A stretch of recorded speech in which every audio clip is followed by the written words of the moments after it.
It's well for me and you. A kú iwájú gbogbo ilé o. Ẹ̀yin bàbá, màmá, ẹ̀gbọ́n, àbúrò àti ẹnikẹ́ni tí a jẹ́ bí ọmọ wa. Wọ́n wà ní ìjókòó gbogbo yín la kí o. Olóòtú ti wọlé. I will hand over to her now, Mrs. Abiola Otushule. Over to you. Ẹ káàárọ̀, ẹ káàsán, ẹ kú rọ̀lẹ́ o, a kú dédé wòye gbogbo ibi tá a bá wà o. Fídíò yìí ò ṣiṣẹ́ o. Fídíò yìí ò ṣiṣẹ́ o. Mo dáhùn. Ní dáhùn lágbára ìlú wa. Àmín Jésù, àmín. Torí laptop mo fẹ́ lò ní o.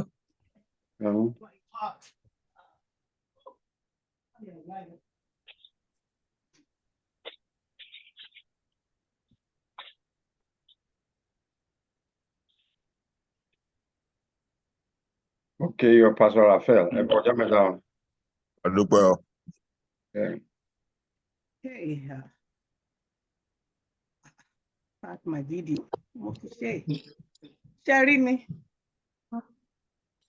Àárín yan.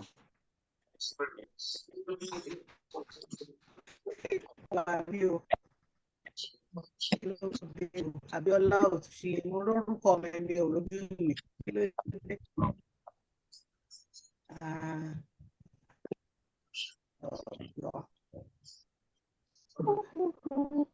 This is thank you. Making the low cell phone.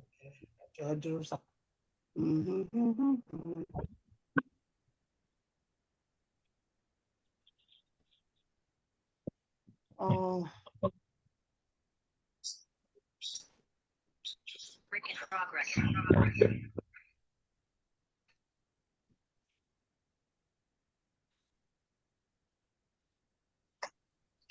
Ẹ máa open ní orí laptop, ẹ máa open lórí ẹ máa ṣe lórí browser rẹ lẹ́nu. Wọ́n ti fẹ́ máa bẹ wá lo laptop. Ẹ máa lo lórí browser rẹ lẹ́nu. Ojú wọn ti jáde nísìn. Kọ́lẹ̀. Ojú yín ti jáde nísìn. Ó ti wà okay. Okay. Sorry. Ẹ káàárọ̀, ẹ káàsán, ẹ kúrọ̀lẹ́ o. All welcome to our weekly town hall meeting. That is Yoruba Nation.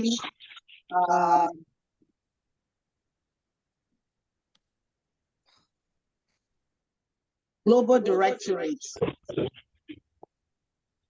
So I'm a bẹ̀rẹ̀ nísìnyí. Ẹ má bínú for all this desalinization.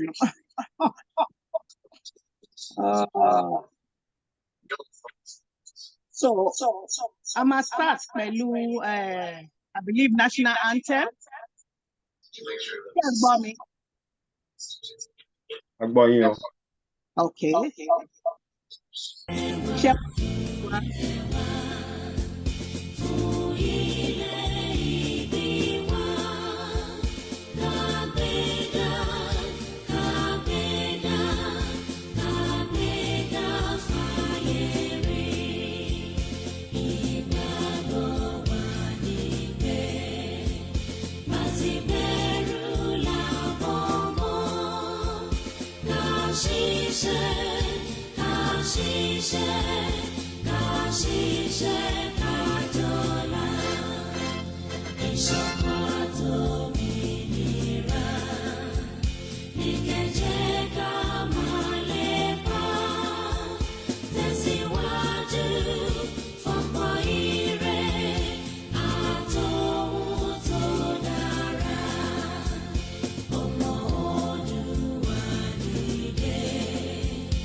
àwa ní ògo ìmọ́lẹ̀ adúláwọ̀, ẹ jẹ́ ká ṣiṣẹ́ fún orílẹ̀-èdè wa.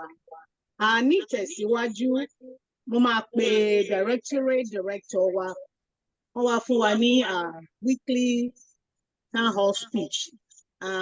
Ẹni náà, àwọn náà ni Princess Adéọlá Atayero Ọlámìjùlọ. Mo fi tọ̀wọ̀tọ̀wọ̀ pè yín mà. Thank you very much.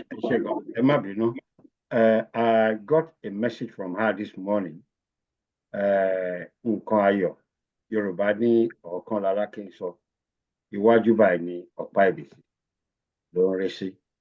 As you know, Ọlọ́run kẹ́ ìyá wa nílùú tán wà ní Australia. Ọlọ́run kẹ́ wọn, ó kẹ́ wọn lọ́pọ̀lọpọ̀. Tó jẹ́ pé bí èmi pẹ̀lú yín bá a ṣe lè bára wa sọ̀rọ̀ lórí fóònù, position tó jẹ́ pé wọ́n lè bá àwọn tó ń darí ìlú yẹn títí kan prime minister wọn sọ̀rọ̀ níyà wà. And news lélẹ́yìí o, and àdúrà ní ká dẹ̀ fi sí ní agbára Ọlọ́run. Iṣẹ́ mọ̀ pé she belongs to a political party in Australia, and she gave me a news this morning. I haven't cleared this with her.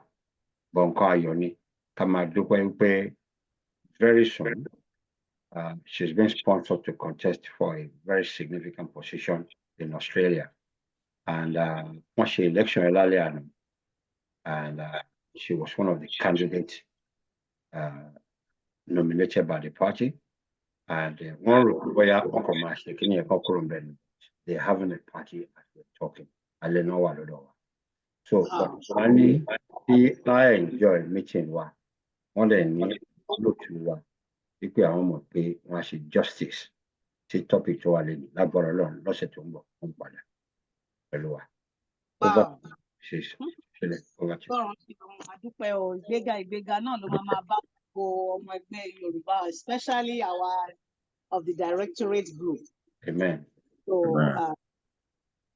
so ní báyìí, a máa tẹ̀síwájú láti mú the next item on the agenda, which is the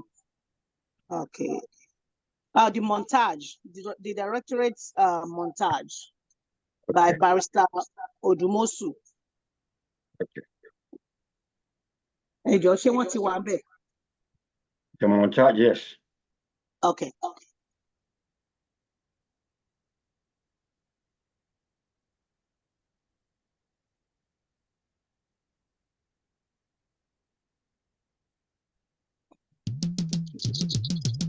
bá a bímọ nílé olówó oyè ó lè ṣèṣe olówó bá a bímọ nílé ọlọ́rọ̀ oyè ó lè rìnrìn ọlọ́lá kó rìn yan fanda rìnrìn ọlọ́rọ̀ ọmọ tá a bá bí ńlẹ̀ yorùbá yẹ kó mọ tì fún tẹ̀dọ̀ ohun àṣà àtìṣe ilẹ̀ yorùbá dẹ́kùndélẹ̀ tó fi mọ́ ìtàn ohun orísun ilẹ̀ yorùbá àtàwọn bíi tó ṣe é múyan gan tó dùn ún wò nílẹ̀ yorùbá ẹ wo ẹ̀rìn ìjẹ̀ṣà waterfall kẹ́ẹ̀tún wò kọ́gùsì níbi tómi gbóná àti tútù ti pàdé ìdẹ̀rẹ̀ hìlì nínú odò ń kọ́ àtòkè olúmọ lẹ́gbàá aláké nání ohun ànílà nání ìdí ẹ̀ gan nìyí tí yorùbá nation global directorate fi gbé ètò kan ràbàǹdè kalẹ̀ ní gbogbo ọjọ́ àbámẹ́ta ọjọ́ sátidé fún gbogbo ọmọ yorùbá láti kẹ́kọ̀ọ́ mẹ́kọ̀ọ́ kọ́gbọ́n mọ́gbọ́n nípa àṣà ìṣe ìtàn ìṣẹ̀dálẹ̀ àti òkodoro ọ̀rọ̀ nípa yorùbá tó fi mọ́ ohun tó rọ̀ mọ́ ìjàngbara fún orílẹ̀-èdè yorùbá ẹ ṣáà mọ̀ pé bí olóde ò bá kú ojúdere ò ní wu koríko àìsí níbẹ̀ sì láì bá wọn dá sí wọ́n pín kò kàn mí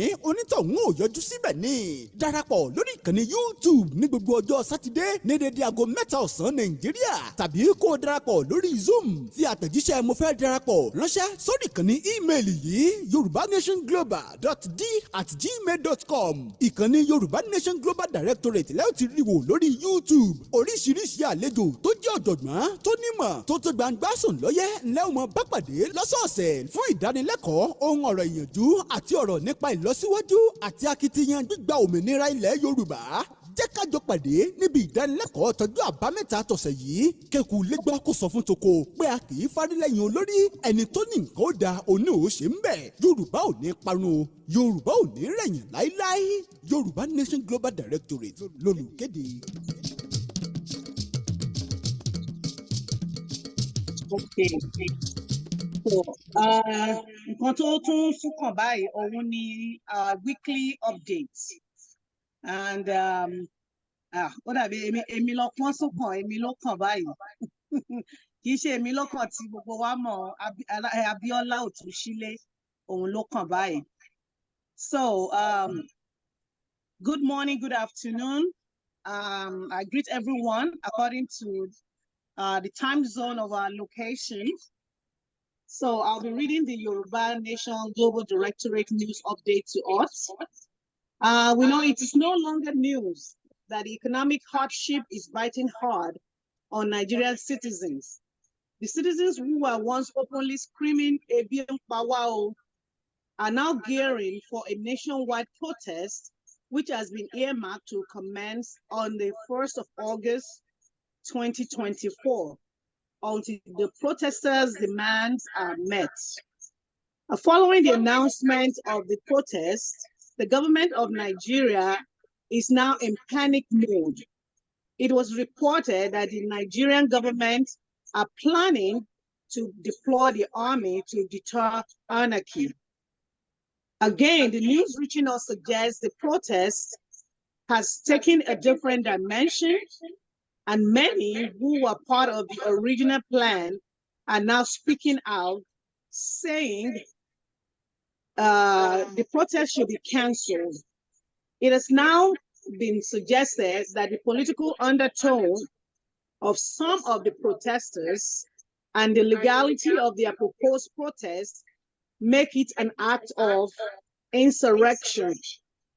The question is now considered in the diversity of Nigerians, the religious differences, and the intolerance leading to lack of unity should lead to the probing question of effective peaceful protest taking place in Nigeria.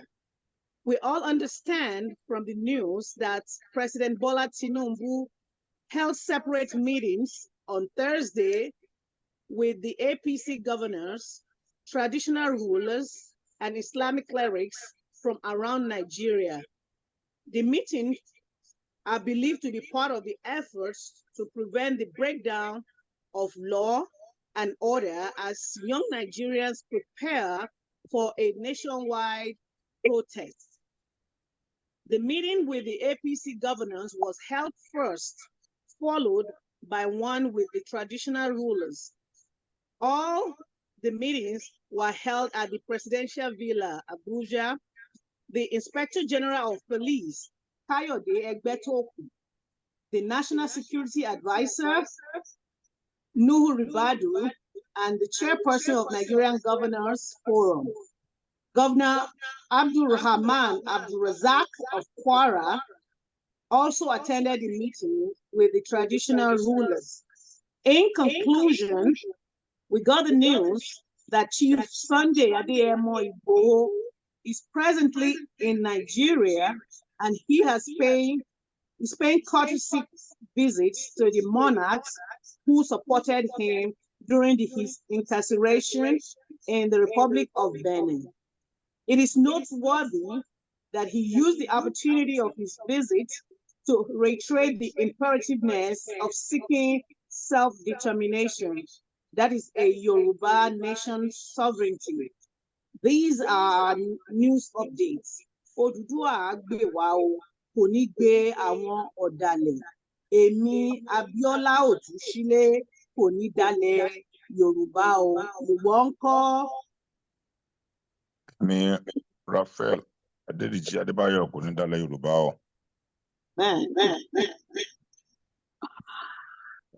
Àṣẹ o. The next item,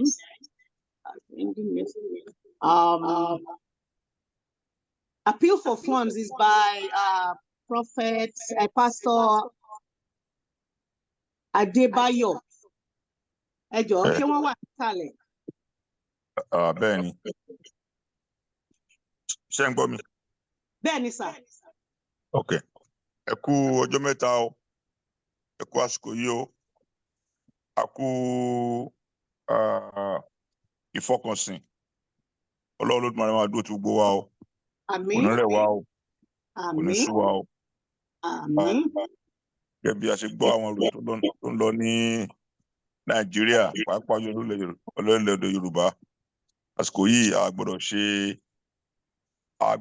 gbọ́dọ̀ sójó, a dẹ̀ gbọ́dọ̀ mọ ká mọ nǹkan tó ń bọ̀ látẹ̀yìn wá. Àsìkò yìí nǹkan sásìkò tí ká máa fi ṣeré pàápàá. Ọlọ́run á máa dúró tiwa o. Nàìjíríà ò ní dàrú, ilẹ̀ Yorùbá ò ní dàrú o, wọn ní sọ́lẹ̀ wá di ibi tí wọ́n ti máa jagun o. They will not turn our own land to a battlefield. That is exactly what we are asking and telling all our people to believe. So fẹ́ fi àsìkò kí gbogbo wa pé a ṣe bá ṣe máa ń give ní all the time.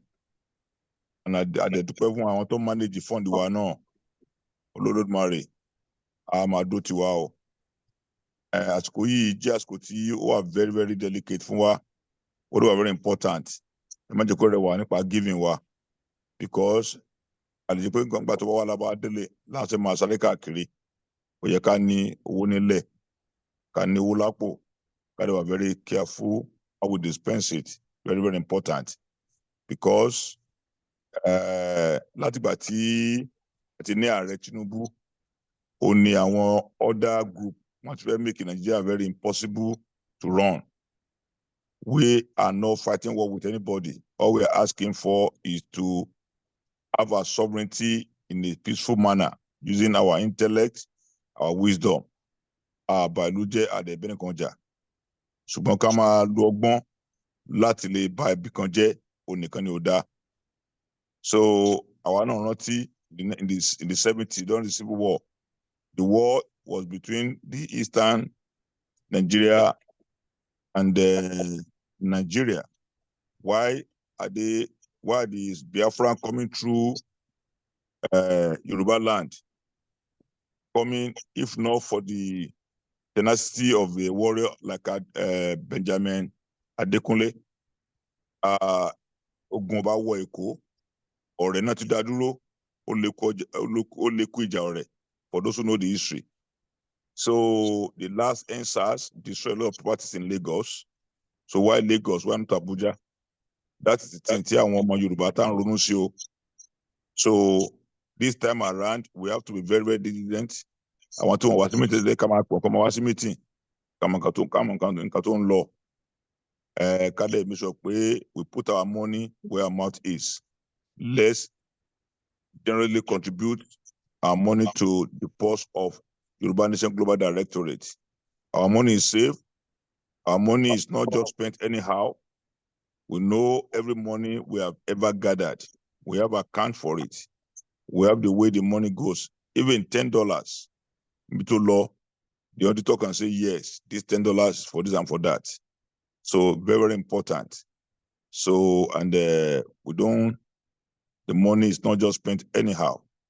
So yẹn ló jẹ́ kí a mọ̀ pé àwọn tó wà nù ẹgbẹ́ yìí wọ́n jẹ́ nìkan tí tó ní àròjinlẹ̀ gidi gan. So ilé ló jẹ́ kí n pé we are very very very happy, and all of us we are very happy for this. So ẹ jọ̀ọ́ fẹ́ fi Ọlọ́run bẹ̀ wá pé àwọn èèyàn wa tí wọ́n wá meeting mọ́, ẹ ká máa sọ fún wa pé the time has come again to start to deliberate, to start to think and talk and see how we can create awareness in Yoruba land, so that Yoruba land will be free from any kind of aggression. That àwọn tí wọ́n wà láàrin wa tí wọ́n fẹ́ dàrin wa rú, a ti mọ̀ wọ́n, a dẹ̀ mọ̀ how to separate ourselves. All the border area of Yoruba land, the way they are entering, a lè mọ̀ to protect ourselves. Very, very important. A lè ṣe léyìí lájẹ́ pé kí a bá lówó lọ́wọ́. Àwọn náà mọ̀ tá a ti fowó wá sí láti bẹ̀rẹ̀. We have account for it. We have done so many things by collaboration, by purchasing of bicycles, paying the lawyers, and making sure our program is air or every weekend. I didn't continue. So fẹ́ fi Ọlọ́run bẹ̀ pé ẹ jọ̀ọ́ má jẹ́ kó rẹ̀ wá o, kó má sú wa o, kí a dẹ̀ mọ̀ wá sí meeting yìí. And after we finish the meeting, like I normally do, we post it onto Major on many platforms. For me, as the president of Yoruba and DFWU, I send it to the platform. They listen to it, they watch it to know there's a higher body called the Global Directorate who meet all the time, who think tank for Yoruba generally. So that's what we do, and that's how important we are. Wow. Give one platform. We can do our money, those in America by Zelle, those in UK, Canada, all over the world, they can do PayPal, which is will be put on the chat box for all to see. About for the chat box, can't let you. So Luama do to our ìpàdé ni amu èrè dáadáa wá fún gbogbo wa o. Ẹ ṣé. Thank you so much. Pastor Adebayo. So láti gbọ́ bẹ́ẹ̀ yẹn o, ẹ jọ̀ọ́ wọ́n máa fi sí orí platform níbi tá a máa fowó sí. Ẹ jọ̀ọ́ ẹ má jẹ́ kó sú wa o, ẹ má jẹ́ kó rẹ̀ wá. Ká tó tẹ̀síwájú, ó dàbí ẹ ń pé the part before now a fò kọjá. So màá rọ̀ wá, ẹ jọ̀ọ́ ẹ fún wa ní bí 1 minute. A máa show Àwa Làgbà video by Barrister Odumosu. Àwa làgbà, ẹdìyẹ ń làgbà adìyẹ, àwa làgbà.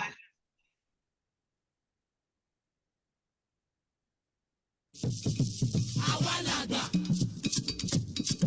àwa làgbà, adìyẹ funfun làgbà adìyẹ, àwa làgbà. Ọmọ Yorùbá, ọmọ Oòduà, ọmọ odù tó dá ìwà, ẹ fura o, ìfura lóògùn àgbà. Kánsá ò fura, kánsá já, àjà ò fura, àjà jìn. Bónílé ò bá fura, olè ó kó. Ogun àwítẹ́lẹ̀ kì í parọ́ tó bá gbọ́ ọmọ Yorùbá. Ikú tó mọ̀ ń pọ́jú gbà ẹni, òwe ló ń pa fún ni. Ẹ dìde tẹ̀sán, ẹ dìde tọlọ́gun. Ẹ jígìrì, ìgbàgbọ́ ògbámú sọ̀rọ̀ ilé bàbá wa ọmọ Oòduà. Ẹ dìde bí alágbára, ìdágìrì kì í jámọ́ lẹ́yìn ẹkùn. Àsìkò tó ká sọ̀rọ̀ bí àwọn ará àtijọ́. Ẹ jẹ́ ká wá ohun agbára àwọn bàbá ńlá wa. Ká dira wa lámùrè. Ṣé àìrìnjìnà láàrá búkí ọ̀kẹ́rẹ́? Bàbá rìn jìnnà dáadáa, akàbí tí wọ́n gbé ń fọdọ̀ òbúlẹ̀ gúnyé jẹun. Bẹ́ẹ̀ ìwákùwà là ń wá ń tó bá sọnù.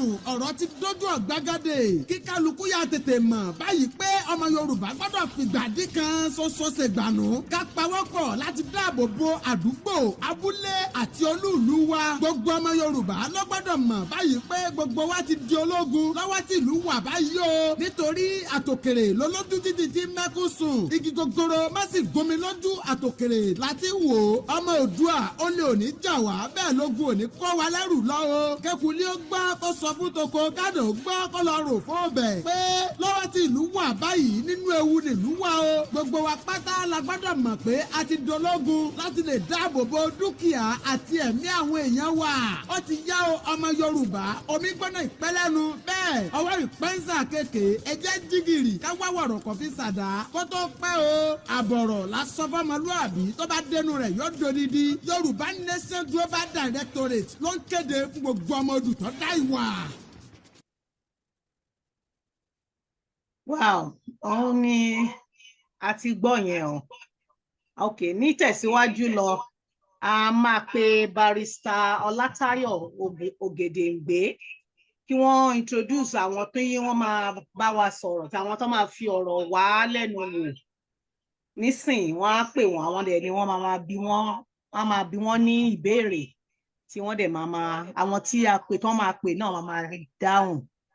Ní báyìí, Barrister Ọlátáyọ̀ Ògèdèǹgbé, ọpọ́n sún kàn yín o. Thank you very much, Mrs. Ochishile. Ẹ ṣé gan. Bàbá Raphael, ẹ ṣé gan. And mo kí gbogbo ìjókòó pátápátá. And wọ́n ní ọ̀rọ̀ tó sàn nínú omi tí ò bá ṣe akàn, á ṣe ẹja. Gbogbo wa láti rí àkọlé nǹkan tá a máa jíròrò lé lórí lénìí. Yorùbá ní ọ̀rọ̀ ọlọ́mọ ìlú tí ń jẹ. Ọ̀rọ̀ dẹ̀ lágbára torí Ọlọ́run ẹlẹ́dàá wa gangan ọ̀rọ̀ ló fi pilẹ̀ṣẹ̀ ilé ayé, ọ̀rọ̀ ló fi dá wa. Ọ̀rọ̀ náà ó la máa sọ. Gẹ́gẹ́ bí ẹ̀yin àgbàlagbà ṣe máa sọ pé kórókóró ó ní àǹdífá adití. Nelson Mandela, a great African son, once said, ó sọ̀rọ̀ nípa dúdú pẹ̀lú òyìnbó. Ó nítorí pé àwọn èèyàn kì í sọ̀rọ̀, wọn kì í bára wọn sọ̀rọ̀, kò jẹ́ kí ọ̀rọ̀ wọn kó yẹra wọn. Tá bá máa ṣàlàyé kí ọ̀rọ̀ wa má dàbí ìgbà tá ní igbá ó wo ju àwo lọ ni. But lénìí ẹ mọ̀ pé summer la wà. Even many people will understand that, especially within the judiciary, at least in Nigeria and in UK. Excuse me, most civil servants also, during the summer, wọ́n máa ń gba holiday. Màmá wa Sandra Popola, wọ́n lè pẹ̀ wá pẹ̀lú wa torí other engagement. Bàbá wa Oyefúlẹ̀, because of the practice, and àti bẹ́ẹ̀ bẹ́ẹ̀ lọ, oníkálùkù ló ní ìdí tí wọ́n fi lè make. Kọ́nà ìyá wa náà, àwọn Ògbómọ̀ṣọ́, wọ́n ṣe nǹkan lọ́wọ́, couldn't make it today. So wọ́n fi ohùn ránṣẹ́ pé ká mọ̀.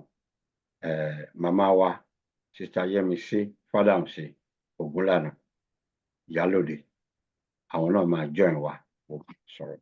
Mo bá wọn sọ̀rọ̀, wọ́n wà lórí telephone, but kí méjì tó tán. Accountant is on his way also.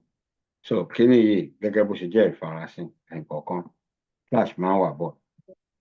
A dúpẹ́ pé ilé ò gbẹ, a sì ní bàbá wa kan níbí tí wọ́n á di òpó máa ṣe lérò títí tí àwọn yòókù tí ó bá jẹ́ oore ọ̀fẹ́ Ọlọ́run tí wọ́n á fi bá wọn ní ẹnu bẹ̀.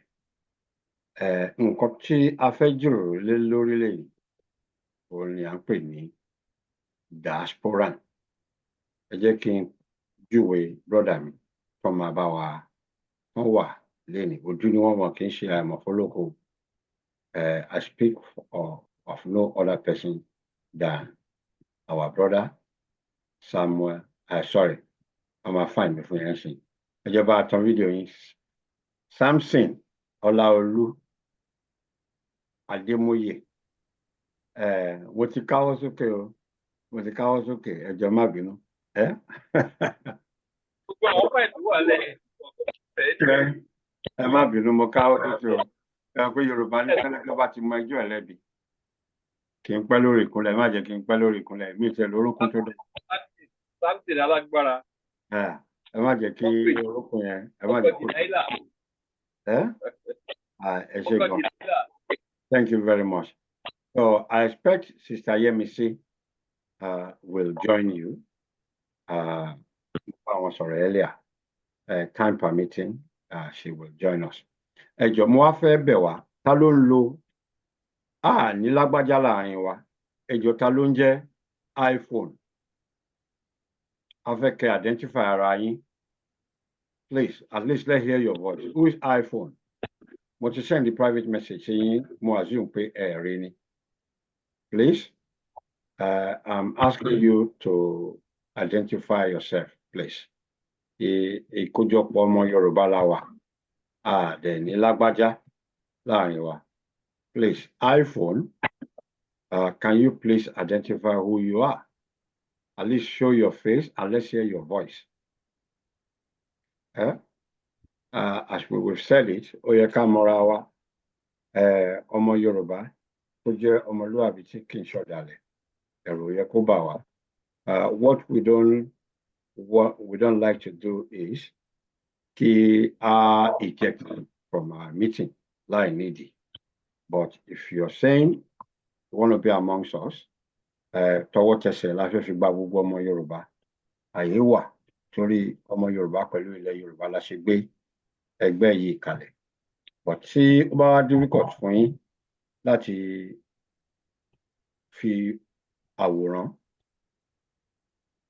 yín hàn, orúkọ yín hàn, àbí ká gbóhùn yín, ẹ mọ̀ wípé ẹ sọ fún wa wípé ẹ sí pẹ̀lú wa nìyẹn. So abẹ̀yìn lẹ́ǹkan ṣe ẹ jọ̀wọ́ iPhone ẹ bá wa identify ara yín. Ẹ jọ kí lorúkọ yín o. Ẹ̀yin ilé ṣé mo wíire àbí mi ò wíire? Bẹ́ẹ̀ni. Ewúrẹ́. Ẹ jọ iPhone. Ewúrẹ́. Kí lẹ rò pé ó yẹ ká ṣe fún ẹni tí ò bá fẹ́ forúkọ ẹ̀ hàn, tí ò fẹ́ fojú hàn, tí ò lè fẹ́ sọ̀rọ̀? What do you think we should do? Ẹ gbé jáde sí corridor. Okay. Ṣé ara ilé ṣe faramọ́? Hello, barrister. Yes. Ṣe gbọ́ òkú ní ìbàyí. Ọmọ kọ̀dẹ̀ ni wá. Bẹ́ẹ̀ni. Kò sí nǹkan tá a sọ yín ìgbà tá a lè sọ ń gbangba. Bẹ́ẹ̀ni. Anybody tó bá wá tó bá fẹ́ farapamọ́, ẹ fi wọ́n lẹ̀ kán máa. Opinion tèmi nìyẹn o. Okay. Nǹkan tá a fẹ́ sọ yín ìgbà yẹn sì mọ̀ wá lórí YouTube, so kò make any difference really. Okay. So. Ṣé gbogbo lè faramọ́ yẹn? Yeah. Okay. Ṣe rí pé ọgbọ́n òpin síbì kan. But having said that, wọ́n ti ní ká ignore.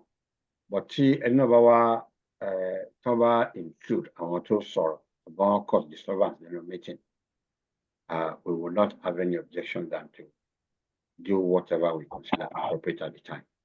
Thank you very much. Jẹ́ ká bèrè ìbéèrè wa. Brother wa,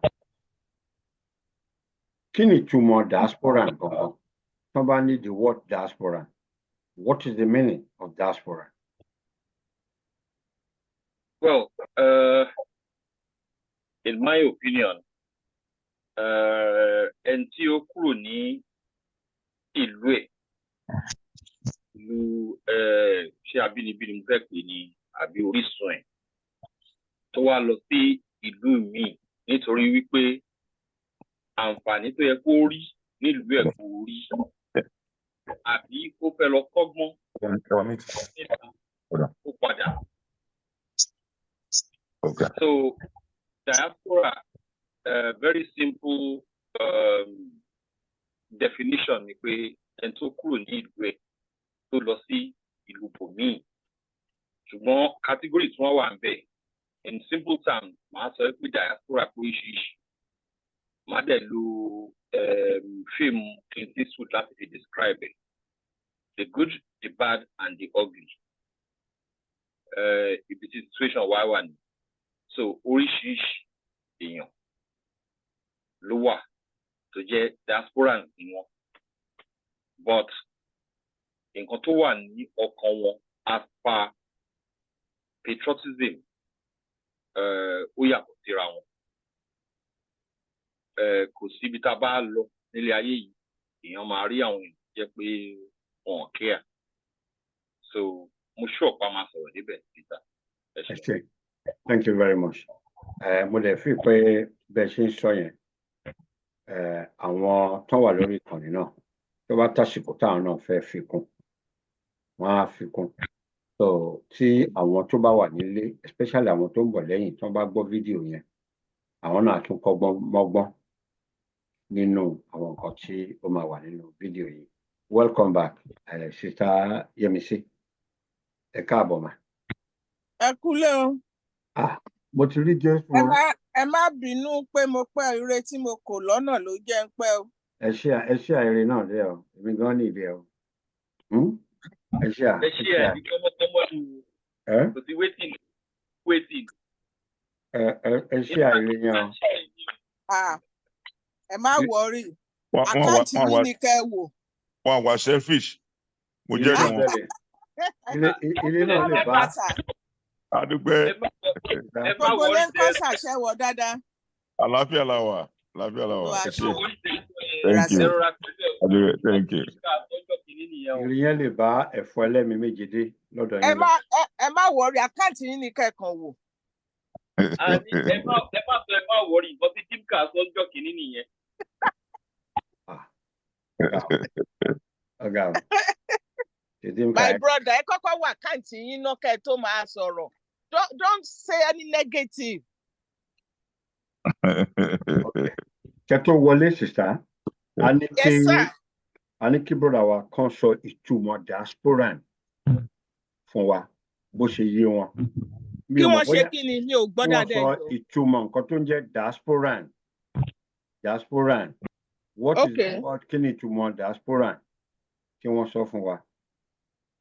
Okay, ṣàfẹ́kẹ́mi náà sọ ni. Kì í pọ̀ jù. Let me understand the diasporans ni àwa àlejò àjòjì tá a wà nílùú onílùú. Okay. Ṣé àlejò náà tún máa ń dọmọ níbòmíì ṣá? Tó máa ń dọmọ nílùú níbẹ̀ náà?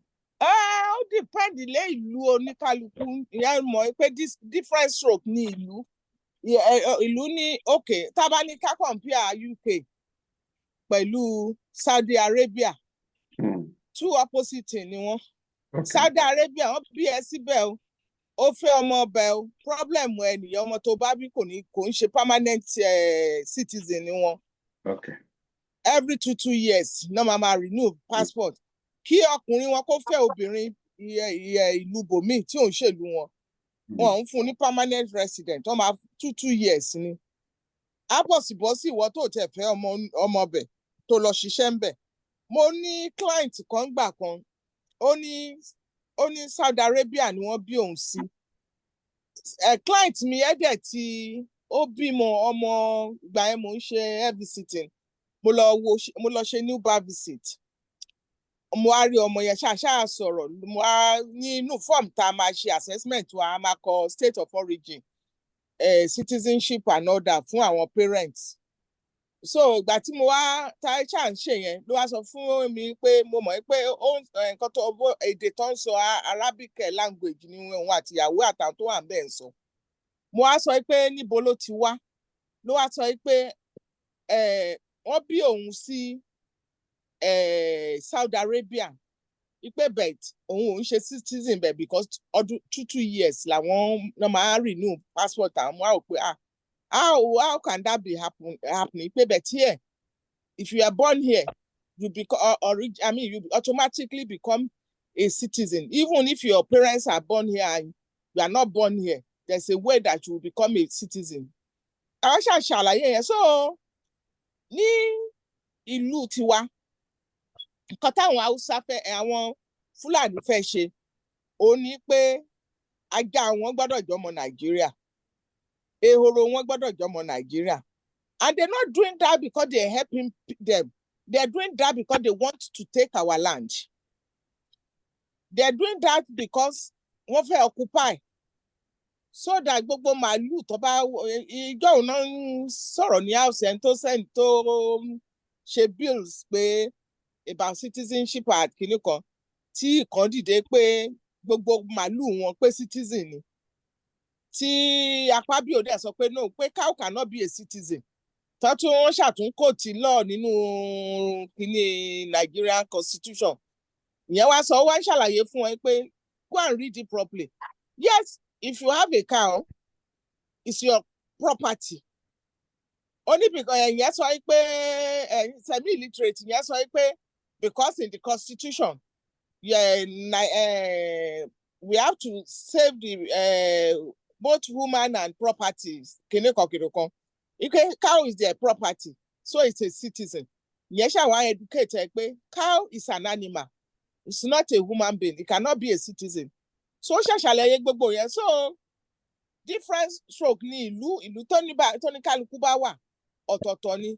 So but àwọn ò ní gbà fún Fúlàní kan wá dominate ìlú títí wa. Not is enough for them to stay. Thank you very much. Ẹ ti sọ ọ̀tẹ̀ ẹ̀rù nípa ẹ̀ torí ọ̀rọ̀ yìí nǹkan tó gùn ni.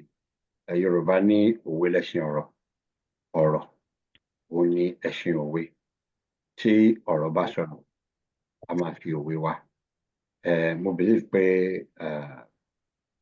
bí èèyàn mẹ́wàá bá comment lórí definition ó sì máa ní perspective mi tí others máa ní. Màmá wa ambassador wọ́n kọ lórí chat wọ́n ní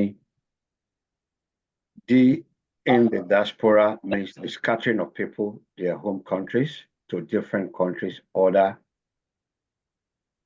than find themselves dispersed or displaced in this manner.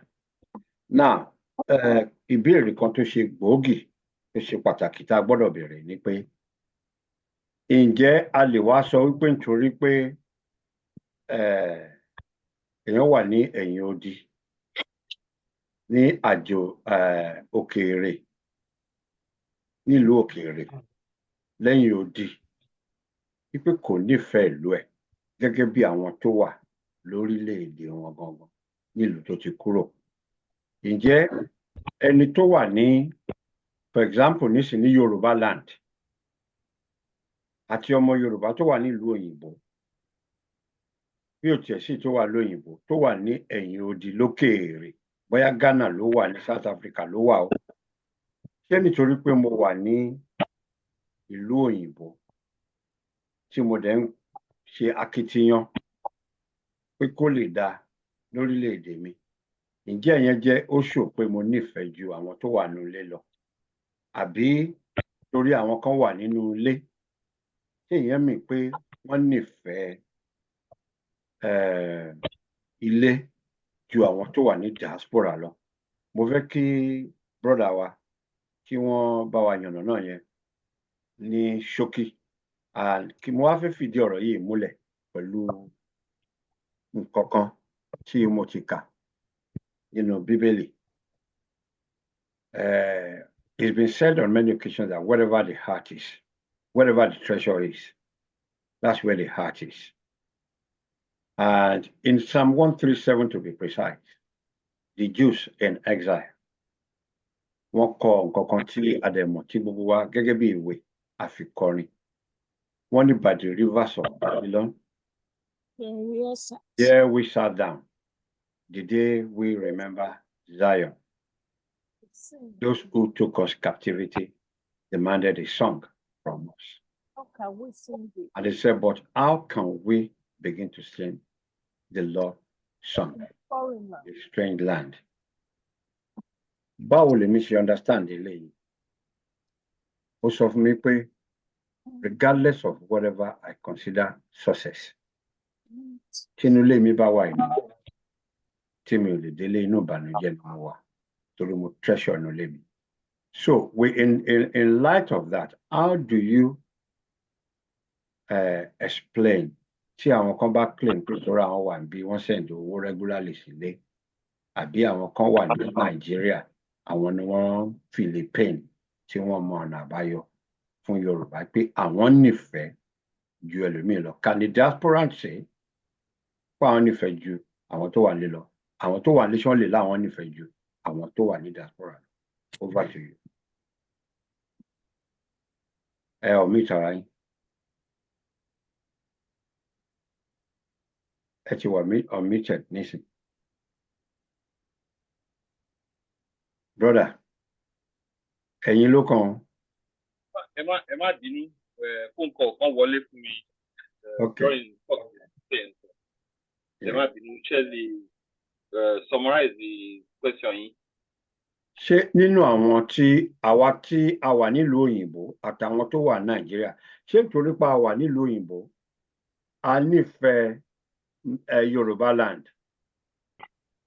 Àbáwọn ọmọ Yorùbá tó wà káàkiri àgbáyé bóyá Brazil ní Argentina, Ghana, nítorí akitiyan wọn pé kílẹ̀ Yorùbá má parun, ǹjẹ́ wọ́n nífẹ̀ẹ́ Yorùbá? Ṣé ìyẹn mì pé wọ́n nífẹ̀ẹ́ ilẹ̀ Yorùbá jà àwọn tó wà nílé lọ? Àbáwọn tó wà nílé tí wọ́n fojú winá, ṣé wọ́n nífẹ̀ẹ́ ju àwọn tó wà nílùú òyìnbó lọ? Kí la fi ń determine pé èèyàn nífẹ̀ẹ́ ìlú èèyàn? Ó di èmi. Ẹ tó fi ojú winá, ṣé mọ ibi tí iná náà ti ń wá? Ó yàtọ̀ sí ẹni tó ń fojú winá tó lè mọ ibi tí iná náà ti. Ilé ayé yìí àti theory àti practical wọn yàtọ̀ síra wọn. Gbogbo wa la mọ theory. Very few of us ló mọ benevolent, practical. Àwa tá wà ní diaspora, a mọ ìtumọ̀ wípé kéèyàn ní human rights, fundamental human rights, because I experience it. Àwọn tó wà nílé, a lot to say, understand the fundamental human rights. Débi pé kó mọ̀ pé bó ṣe lè rí leléyìí in such a way tó jẹ́ pé kí ìlú túbà kó tún ṣe. So, and that's a very serious difference, or very serious disparity tó wà láàrin ẹ̀ tó wà nílé àti diaspora. Having said that, ọ̀pọ̀lọpọ̀ wà ní diaspora tó jẹ́ pé ẹ jẹ́ kí n sọ̀rọ̀ yẹn in such a way tí ó máa easy fún wa láti comprehend the sense. Only you can take the man out of the ghetto, but there are times where you cannot take the ghetto out of the man. Èèyàn lè yọ èèyàn kúrò nínú ẹ̀. Ìgbà míì ẹ̀gbin tó wà nínú èèyàn kò ṣeé yọ. So serious difference ni. Ibi tá a dé lénìí, ara àwọn èèyàn tó wà láàrin wa tó jẹ́ pé wọ́n ti wà ní the United States of America for decades. A dẹ̀ láwọn èèyàn tó jẹ́ pé wọ́n wà ní UK, Canada, wherever. But on the practicality, fundamental human rights, tí wọ́n enjoy ní diaspora, in such a way that wọ́n lè transfer ilé. So education is actually. Hello. Ẹ máa sọ̀rọ̀ yín lọ, mo ti mí ọ̀tọ̀. So transfer ideology, freedom, individual freedom, kì í ṣe gbogbo ọwọ́ diaspora ló wà. Diaspora mi wà tó jẹ́ pé ṣeré wà ní ṣe kò dé, kò sí nǹkan kan tó fẹ́ transfer padà sílé tó máa benefit ilé. Mo intentionally fẹ́ yí ọ̀nà náà diaspora yẹn tó ṣe ètò yẹ pé àwọn diaspora kan wà tó yẹ pé wọ́n wúlò fún wa nínú ìrìn àjò tá à ń rìn. But àwọn diaspora kan wà tó yẹ pé bí àtàyà ni wọ́n.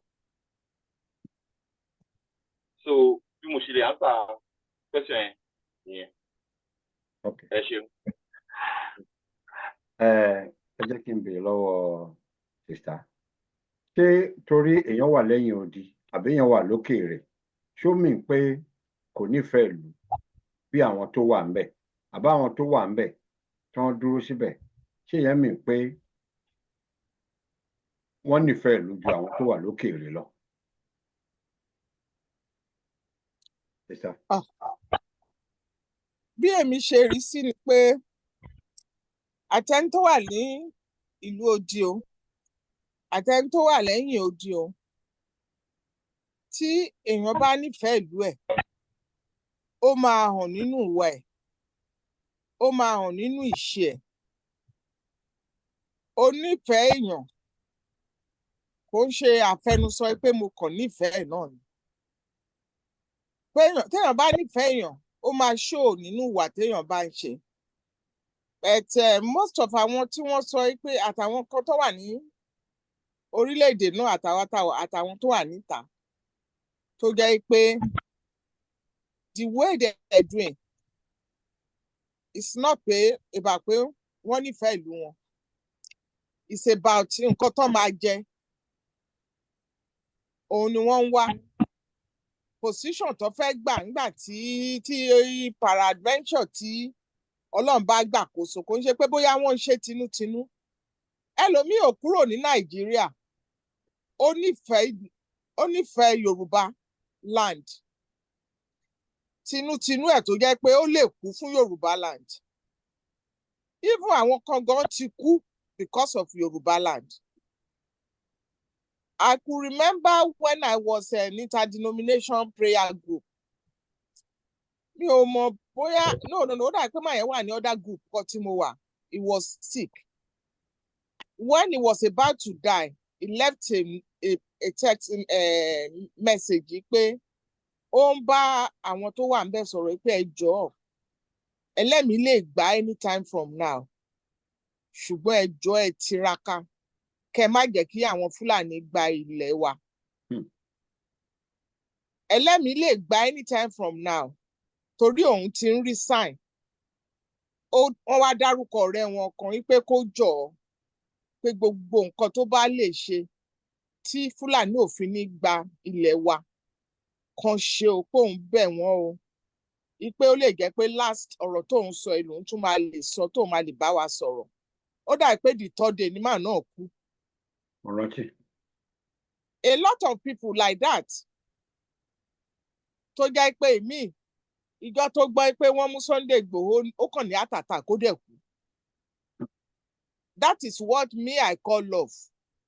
Kò ń ṣe àfẹnujẹ́ love tó máa lọ máa ṣe àwọn nǹkan tí kò lè possible ńgbà tá àti ìrìlẹ̀ wa gbà oríṣiríṣi. Kàn máa dá kọ̀ǹtúlà sílẹ̀. Even dìndìnrìn tí ò kàwé gan yẹ kó mọ̀ pé things like that cannot happen until when we know that we are free from the shackles of Fulanis and the Western world.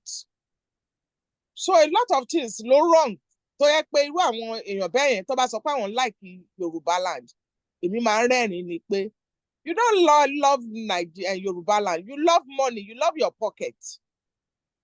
So àwọn kó dẹ̀ wà ní Nàìjíríà yẹn tí ìṣe wọn ìwà wọn gidi tán lè fi orí ṣe fọrùn ṣe pé kí wọ́n kú torí pé wọ́n fẹ́ gba Yorùbá land ibẹ̀ làwọn kan náà máa pretend pé Yorùbá làwọn fẹ́ o Yorùbá làwọn whereas wọ́n fi ẹ̀jẹ̀ sínú wọn tutọ́ funfun jáde dé line kò sí nǹkan kan tó ń jẹ́ bẹ́ẹ̀ nínú kàlẹ́ndà wọ́n ti bá àwọn olóṣèlú tí wọ́n fẹ́ kágbàlẹ̀ wa wọ́n ti bá wọn ṣe wọ́n bá wọn tó fẹ́ kàn gbà ṣe so àwọn kan wà in between kàn ṣe rádaràda rédèrèdè ni àwọn èèyàn lè má rí wọn o ṣùgbọ́n Olúwa ń rí gbogbo wa èrè iṣẹ́ wa Nemesis àti Kama ò kì í sùn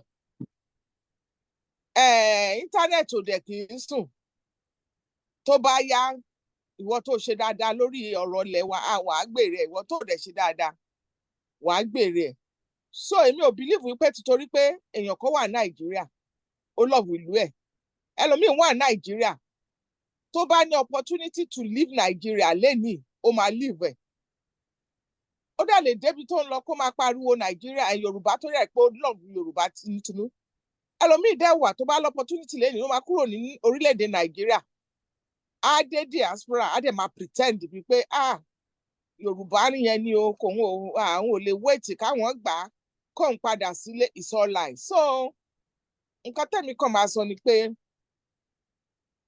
méjèèjì ló wà ó wà nílùú ẹ o ó wà nílùú ò nílùú o oníkùn ló mọ̀ọ́kà a lè sọ pé àtorí pé ó wà Nàìjíríà òun ló ṣe lọ́ọ̀bù ilẹ̀ bàbẹ́ ọ̀nà torí pé ó wà ní abroad òun ló ṣe lọ́ọ̀bù ilẹ̀ bàbẹ́ bẹ̀tà bá ní ká dà á sílẹ̀ ká túṣà ìyà tó ń jẹ àwọn fámìlì wa lénìí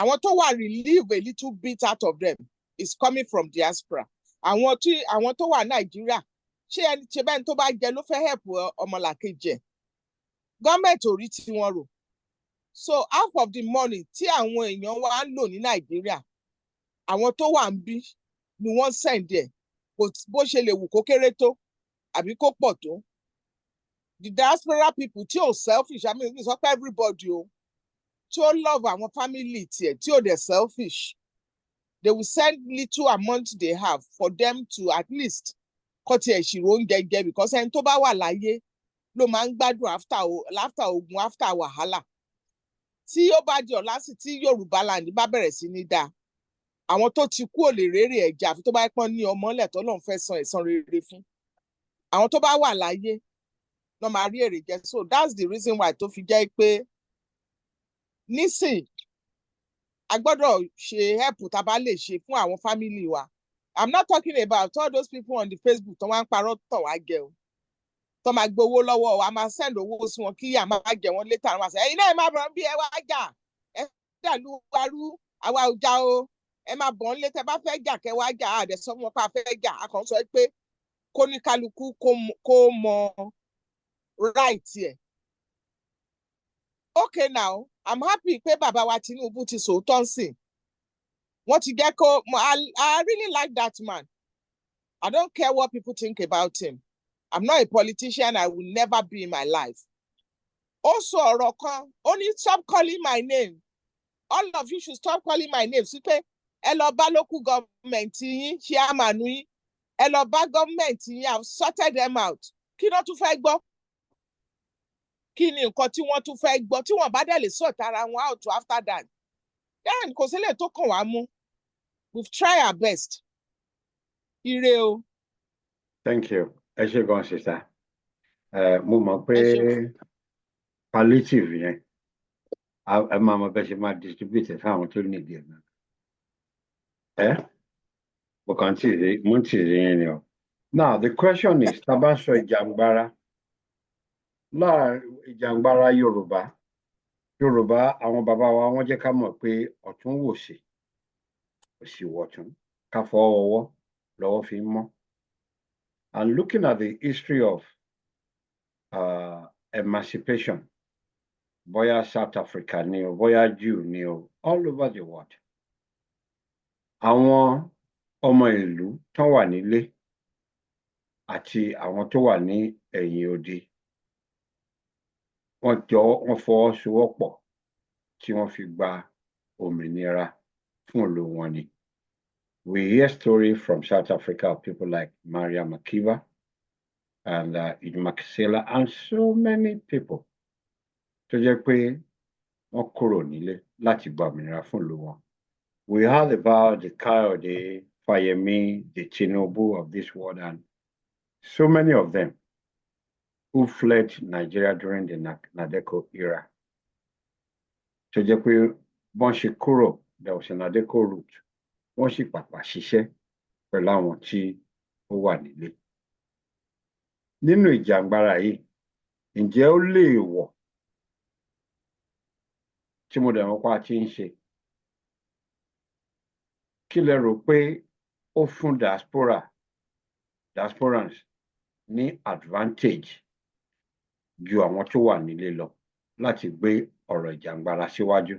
Brother wa, mi ò láwọn nìkan náà ni o, mo sì ń bọ̀ lórí nǹkan tó mú táwọn tó wà nílé náà tán láti jẹ́ kí diaspora kó mọ̀. But what do you think are the advantages that diasporans have? Àwọn nǹkan tán lè ṣe fún ìjàngbara for the common good of everybody in diaspora and at home. A ti sọ̀rọ̀ kan sílẹ̀ already wípé being in the diaspora ó fún yàn ní opportunity láti rí dimension míì how it can work.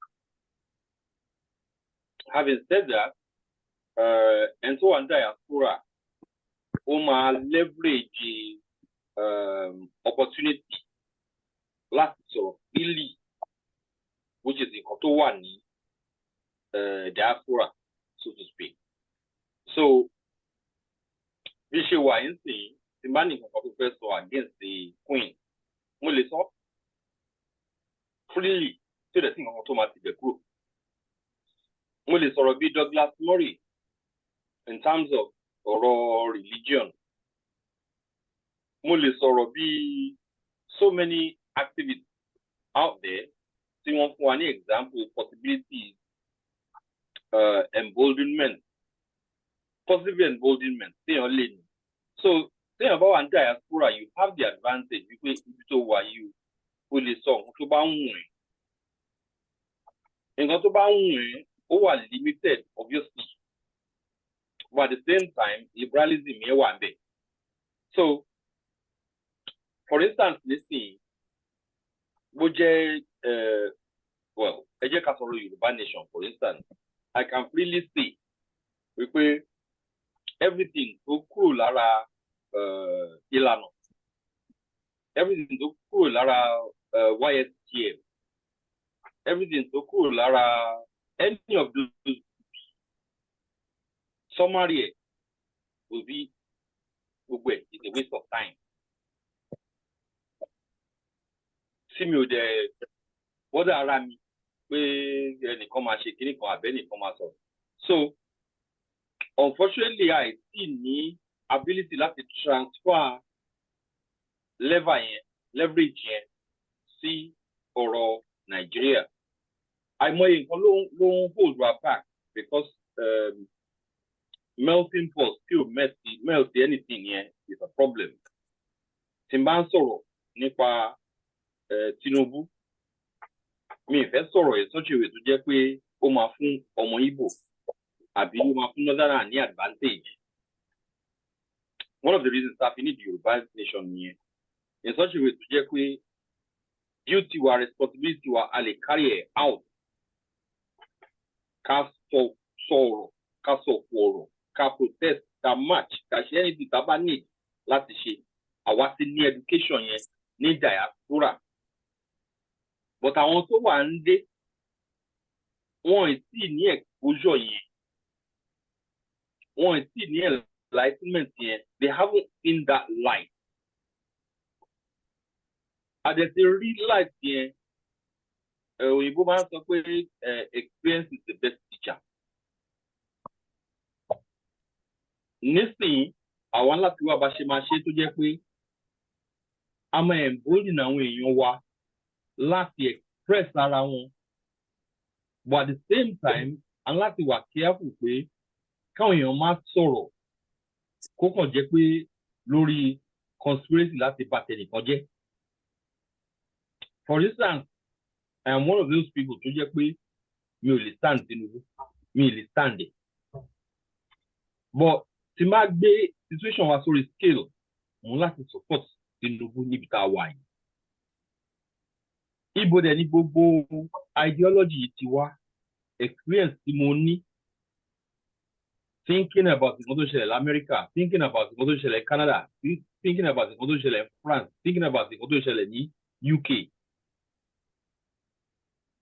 Yorùbá máa ń sọ̀rọ̀ kan, ta ló ga jù lábà. Owó tún nìkan náà tán máa ń sọ tó yẹ pé àfi ẹ tó bá gorí ebè gan, that kind of thing. Ó ṣe é mú wálẹ̀. So a ti ní education yẹn alone is an education. Mi ò torí anybody wáyé. Mi dẹ̀ wá sílé ayé yìí so that anybody máa subjugate me. Mi dẹ̀ wálé ayé láti wá subjugate anybody. Mo wálé ayé yìí láti aid iṣẹ́ Ọlọ́run ni. Kì í ṣe pé láti wá aid iṣẹ́ Sàtánì. Àárín yẹn, Ọlọ́run á fún wa ní opportunity láti expand lé lórí. Kò sẹ́nibody tí mo ní advantage yẹ. So nǹkan tó yẹ kí diaspora kó jẹ́ pé a máa try láti máa pronounce yẹn. But a lot of diasporans wọ́n ti believe pé torí pé wọ́n ti kúrò nílé, torí pé wọ́n ti ríta, torí pé wọ́n ti ní education, torí ó fún wọn ní leverage láti subjugate àwọn èèyàn tí wọn. That's not the way it should go. Diasporans tó yẹ ká máa live ìwà ni, ká máa live àwọn èèyàn wa, ká wà prepared láti ṣe ìfarasìn, ká wà prepared láti jẹ́ pé kí ọmọ òtòṣì kó ní opportunity láti di leader fúnra ẹ̀. And by doing that, a máa promote the economy wa, a máa promote the intellectual growth wa, a máa promote the political growth wa, and all of that. So diaspora ní responsibility and need láti understand it, ká focus sí, ká dé apply it. Ẹ ṣeun. Thank you very much. Ẹ ṣé gan. Mo fi pé torí ẹ ti sọ̀rọ̀ yẹn but ẹ ń torí àwọn nǹkan tẹ́ ti sọ mo rí pé ambassador náà kò yín lẹ́yìn but máa padà sórí yẹn. mo wá fẹ́ kí sìsá wo òdì kejì. Ṣé wà ń bẹ̀ Ìyálóde? Yeah, mo wà ń bí o. Ẹ gbọ́ àwọn ọ̀rọ̀ tán lé brọ́dà yín sọ nípa diasporans. Mo wá fẹ́ kẹ́yìn focus lórí àwọn èèyàn wa tán wà nílẹ̀ Yorùbá. Ìmọ̀ràn wo lẹ́yìn lè gbà wọ́n? Advantage táwọn náà tún ní, torí without them there's no us. Without us there's no without them there's no us. Without us there's no them, if I can say it that way. Ìmọ̀ràn wo lẹ lè gbà wọ́n, especially nínú ọ̀rọ̀ jàǹgbára, in line with everything tí brother wa tó ti sọ, kó má di wípé ta ló ga jù lábà, àparò gan kò ga jù kan lọ àfi tí ó gorí ebè. Because àwọn kan, ìdí tí mo ṣe ń bèrè pé àwọn kan máa ń sọ we are the one at home, we are on ground. Tẹ́ bá wà on ground, nítorí ẹ wà on ground, àwa náà la wà on ground, táwọn tó wà lóyìnbó ló wà on ground. Torí tẹ́ bá wà on ground tí billions of naira tó ń wọ on ground yẹn, ebi ń pa àwọn èèyàn wa, gbogbo wa jọ wà on ground ni. Ká dẹ̀ padà sí rí nǹkan tí àwọn bàbá wa tá a bá nílẹ̀, wọ́n ní àrùn tó ṣogójì ló ń ṣe ọ̀ọ́dúnrún. Ohun tó bá ṣọlọ́ya dé, gbogbo ọlọ́ya òun ló ń ṣe. So ìmọ̀ràn wo lẹ lè gba àwọn èèyàn wa tó wà nílé tó fi lè rò pé collaboration need cooperation, need láti bára wa jà, fẹ́ ṣe ìta ló ga jù lábà. Over to you, sister. Kí n tó dáhùn question, like nǹkan tí brother wa sọ, the only advantage táwa fún àwọn tó wà ní diaspora ni pé they can support with money and there is a freedom of speech. Àwọn tó wà ní Nàìjíríà tán ní owó, some of them are not ready to support anything because ibi tó ti ń rí owó náà níbi tá a fẹ́ tí kí gbogbo àwọn ọmọ wa kán lè káwọn náà kán má tòṣì mọ́ lọ́la. Àwọn náà ń jẹ ń bẹ̀. Àwọn ni wọ́n mọ bí ni wọ́n fẹ́ kí a gbà. Àwọn gọ́gọ́gọ́ ni àwọn tó ń disturb wa. Because I could remember about 2 years ago, mo pe àwọn bíi 3 millionaires of Nigeria. Wọ́n dẹ̀ ló máa pè mí padà, bóyá tó bá pè mí padà, bóyá wọ́n á pè mí padà lọ́la. I called them like twice. When they didn't respond properly, mo dẹ̀ dákẹ́, wọ́n dẹ̀ láwọn máa pè mí padà, then I stopped calling them. So ibi àríjẹní di mọ̀ndàrú ni most of them, ibẹ̀ náà ti ń jẹ. So wọ́n fẹ́ kí bẹ́ẹ̀ di. So kọ́mọ wọn àtọmọ ọmọ wọn kó ṣáà ti jẹun. Ilé tí ò tí wá sílé ayé kó ti ra káà fún, kó ti ra mọ́tò sílẹ̀ fún. Now, back to the question you asked me. Yeah, tí n bá sọ pé nǹkan tó ń ṣẹlẹ̀ pé ó new lórí ìjàngbara, kò new. Gbogbo ìlú tó fẹ́ gba ìlú wọn sílẹ̀ lọ́wọ́ ìbànújẹ́ báyìí, gbogbo wọn náà ni a ti máa rí olè, a rí ọlọ́ṣà, a rí wèrè, a rí asínwín. So oníkálukú máa sọ nǹkan tó bá wù ú láti kó lè favour ààrẹ. Nǹkan tí ètí ìbá dá lójú Ọlọ́run ni pé kí àwọn tó wà ní Nàìjíríà kán wà truthful, kán má parọ́ fún wa mọ́, kán má gba owó lọ́wọ́ wa kó fẹ́ fi ṣe nǹkan kan kó má jẹ́ pé wọ́n fi ṣe. Tí mi ò bá mọ̀ àtọ̀, mo mọ àwọn directorate, àwọn nǹkan tá a ti rà fún wọn wípé kán fi lè ṣe aláàbò lórí àwọn villages wọn kí àwọn Fúlàní má pa wọn. We bought them nǹkan ìrìnsẹ̀ tí wọ́n fi lè máa from one place to another, tí wàhálà bá ṣẹlẹ̀ tí wọ́n á lè lọ tètè lọ síbẹ̀, wọ́n á pọ̀lọ́pàá, wọ́n á ṣe gbogbo ẹ̀. Some of them sold it, some of them are using it. Despite the fact pé wọ́n búra. So irọ́ pípa kò jẹ́ kí àwọn tó wà ní diaspora kó believe any one of them mọ́. Because when they come, tán lè complain wọn lẹ̀ tí ẹ fẹ́ rò ìpẹ́ fẹ́ support wọn. at the end of the day, when you hear what happened, wàá wà discouraged. Tó bá ní heart, tó dẹ̀ believe pé gbogbo wọn ló ní òpùrọ́, gbogbo wọn ló máa ń ṣe bẹ́ẹ̀. Me that I'm talking, mo mọ iye owó tó ti jábọ́ lọ́wọ́ mi tí mo ti fún àwọn 419 Yorùbá Nation agitator. Kí n tó yára mi ní break. So, irọ́ pípa ni wọ́n gbọ́dọ̀ mú kúrò nírìn àjò wọn. Tó bá ti lè mú irọ́ pípa, nǹkan tó ń fẹ́ ṣe tí wọ́n parọ́ lé lórí tó jẹ́ pé tó bá lọ sọ pé wọ́n lọ sí Kútọ̀nù, ká bá wọn ní Kútọ̀nù. Kò ń ṣe pé wọ́n lọ Kútọ̀nù kó jẹ́ pé Kánò láti máa rí wọn. So that's the only advice tèmi lè fún wọn. Kí àwọn tó bá lè spread nǹkan tí a fẹ́. Because mo believe wípé mo fẹ́ believe wípé kò kì í ṣe gbogbo Yorùbá tó wà ní village náà mọ nǹkan tó ń ṣẹlẹ̀. Ìmí wà village náà bí sí. Inner village náà bí sí kò dẹ̀ tí kúrò ń bẹ̀ láti dọ́kan ti bí. So kò mọ bóyá NEPA múná lọ àbí NEPA múná dé.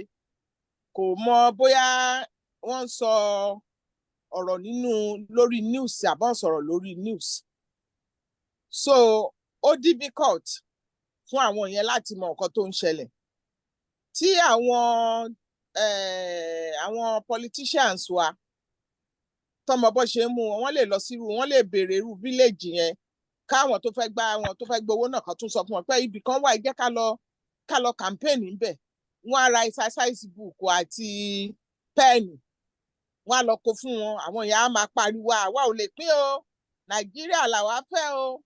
Nǹkan tí wọ́n ní àwọn Yorùbá sọ pé iná èṣìṣì kò kí ń jóyàn lẹ́ẹ̀mejì.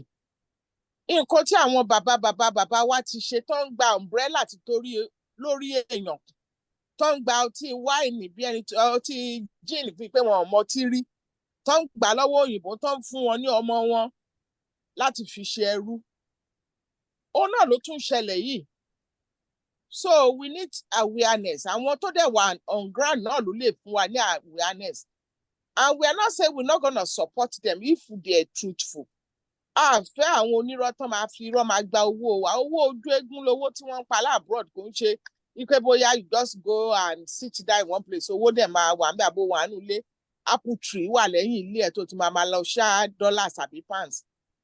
So òótọ́ ló máa ń lékè. Òbé ni òótọ́ ló máa lékè irọ́. So ẹni tó bá mú òótọ́ yẹn kó jẹ́ kó sọ dáadáa, ká máa sọ dáadáa so that àwọn tó wà ní ilé wọ́n á lè mọ̀ pé ká gba ilẹ̀ wa, òun ló máa pè wọ́n ní àwọn ọmọ wa àti àwọn ọmọ wa fi máa rí èrè jẹ ilẹ̀ tí bàbá wa wá fún wa. Ọlọ́run ló fún wa ní ilẹ̀, ó dẹ̀ fún wa ní ohun àlùmọ́ọ́nì oríṣiríṣi tó jẹ́ pé tó bá yẹ pé a lò bó ṣe yẹ ká lò ní. Where is Dubai? Kí ló ń jẹ́ Dubai? Kí ló ń jẹ́ sí Paris and die? Kí ló ń jẹ́ Amẹ́ríkà? Kí ló ń jẹ́ London? Tó bá jẹ́ pé a rí lò bó ṣe yẹ ká lò. So òtítọ́ yẹn náà ni ká máa lé wọn lórí, kán dẹ̀ máa spread ìrìn àjò yẹn pé ìrìn àjò tá à ń rìn yìí òun ṣe ìrìn àjò gidi o. Ẹ jẹ́ ká fi ìrìn àjò ilẹ̀ ká gbájúmọ́ ìrìn àjò tó máa help àwọn ọmọ wa lẹ́yìn ọ̀la. Ẹ ṣeun. Ẹ ṣé gan, thank you very much sister. Inú mi dùn wípé ẹ dárúkọ àwọn tí wọ́n ṣe gébégébé torí owó pensioners ni wọn kì í kó ṣe pé bóyá ó rọ àwọn èèyàn wa lọ́rùn. Yorùbá ní kò síbi tí wọn kì í ti dáná alẹ́, nǹkan ọbẹ̀ ló máa ń yàtọ̀. Ìfarasin ni ogunlọ́gọ̀ àwọn èèyàn wa tí wọ́n ṣe tán fi kówó yẹn sílẹ̀. And for a very long time mo fi pé tí a bá address kìíní yẹn à ń tanra wa jẹ ni, bí ìgbà tá à ń fi ẹ̀tẹ̀ sílẹ̀ à ń pa làpálàpá. And our God in a way I tún encourage pé kí irú nǹkan báyẹn ṣẹlẹ̀. So I'm glad today that ẹ mention repeat nǹkan tí àwọn èèyàn wa nílé tí àwọn náà ti ṣe. A lè máa sọ pé àwọn olóṣèlú wa ni àwọn tó ń jàjàǹgbara, especially àwọn tó ń jogún orúkọ tó dáa. mo fi orúkọ yẹn sí orí platform organization tí àwọn national officers wọn lù wá ní jìbìtì in the sense pé a búra ní ìbúra Yorùbá mo dẹ̀ gbàdúrà pé gbogbo ìbúra yẹn tá a búra láàrin wọn kí Elédùmarè kó jẹ́ kó ṣẹ torí àwọn náà dalẹ̀ wa tí èèyàn wo motorbike toró fẹ́ sọmọ lórúkọ kó dẹ̀ nìkan gbé méjì yẹn kan tà kó lè rówó sọmọ lórúkọ so nǹkan tó ṣẹlẹ̀ là ń sọ yìí o kéèyàn gbé motorbike méjì kó dẹ̀ nìkan tà ó ti gbàgbé pé àwọn tó nìkan búra pé kán fọwọ́ ọmọ wọn ṣìnkú ọmọ wọn tán búra nídìí òòṣà pẹ̀lú ẹ̀ lórí ọ̀rọ̀ Yorùbá ó ti gbàgbé pé òun gan lè jèrè ọmọ tó ń fi owó yẹn sọ. Who are we speaking about? The Agbekoya Peace and Unity Association of Nigeria. We must mention the name so that experience that one ní the diasporans, other organizations will not have it. Àti dárúkọ individuals, we have their names. If at any point anybody from that organization approach you, àwọn èèyàn gidi wà ńbẹ̀ o tó ń ṣiṣẹ́ takuntakun, especially ní Èkìtì state, tó ń ṣiṣẹ́ dáadáa. But ẹ bá gbọ́ Agbekoya Peace and Unity Association of Nigeria, ẹ jọ̀ọ́ reach out to us. Orúkọ tá a ti sọ ní gbangba, a lè sọ fún yín àwọn èèyàn tẹ́ gbọ́dọ̀ avoid láàrin wọn. Agbekoya Peace and Unity Association of Nigeria ní ẹgbẹ́ tó ta motorbikes tí wọ́n fowó ẹ̀ sọmọ lórúkọ láàrin wọn. So ó jẹ́ ìyẹn. Now, brother wa, mo fẹ́ béèrè, a ti gbé àwọn ìgbésẹ̀ lóríṣiríṣi ní diaspora wípé kí a lè ṣe ìjàǹgbara nílẹ̀ Yorùbá. A sọ̀rọ̀ níbí nípa referendum. We appreciate their different school of thought nílẹ̀ Yorùbá. Yorùbá ní òwò kì í dówò lọ́rùn. Àwọn tó believe nínú regionalism, àwọn tó believe nínú restructuring, àwọn tó believe nínú all out self-determination. It is our opinion wípé tí gbogbo wa bá work together tó yẹ pé opportunity wà, nǹkan tá à ń sọ pa referendum, àwọn issues yìí ni àwọn èèyàn wa máa determine. Ṣebí Yorùbá ní wọn kì í fárí lẹ́yìn olórí. This will be the questions for referendum. Tó yẹ pé tí majority àwọn èèyàn bá wá pick ibi tí ọmọ Yorùbá fẹ́ lọ ní àbí báwo lẹ́yìn ṣe rí yẹn sí brother Àmọ̀tẹ́kùn.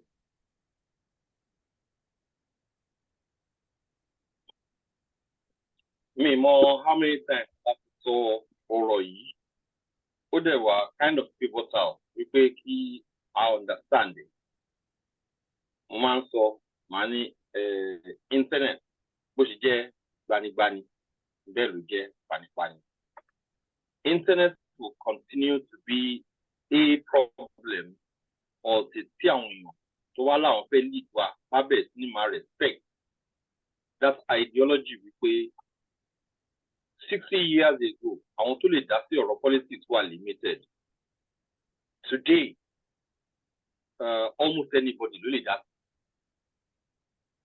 Now, nígbà tí ọ̀rọ̀ referendum kọ́kọ́ jáde ní ọ̀rọ̀ Yorùbá nation, ó ṣe mí láàánú wípé àwọn tó jẹ́ pé ó yẹ kó jẹ́ gbòógì, tó jẹ́ pé ó yẹ kí wọ́n ní understanding referendum, kán dẹ̀ forward ẹ̀ sí wa, kán attempt láti explain ẹ̀, kán dẹ̀ sọ fún wa pé it is the best way to go. Unfortunately, out of passion for selfishness, wọ́n jáde, wọ́n ní a gbọ́dọ̀ gba referendum. And the problem continues today. Torí pé wọ́n respect the consensus, wọ́n respect the agreement, wọ́n respect wípé wọ́n kì í parí lẹ́yìn olórí. The situation yẹn dẹ̀ continue till today. So that particular day, it's a very serious issue. Though once it correct it, ìjọ tí Professor Banji Akintoye jáde tó sọ pé a gbọ́dọ̀ pa referendum, that was the day they personally lose respect fún wọn as a political leader. As a social leader, ó wà okay. As àgbà, wọ́n wà okay. But as a political leader, I lost respect for him.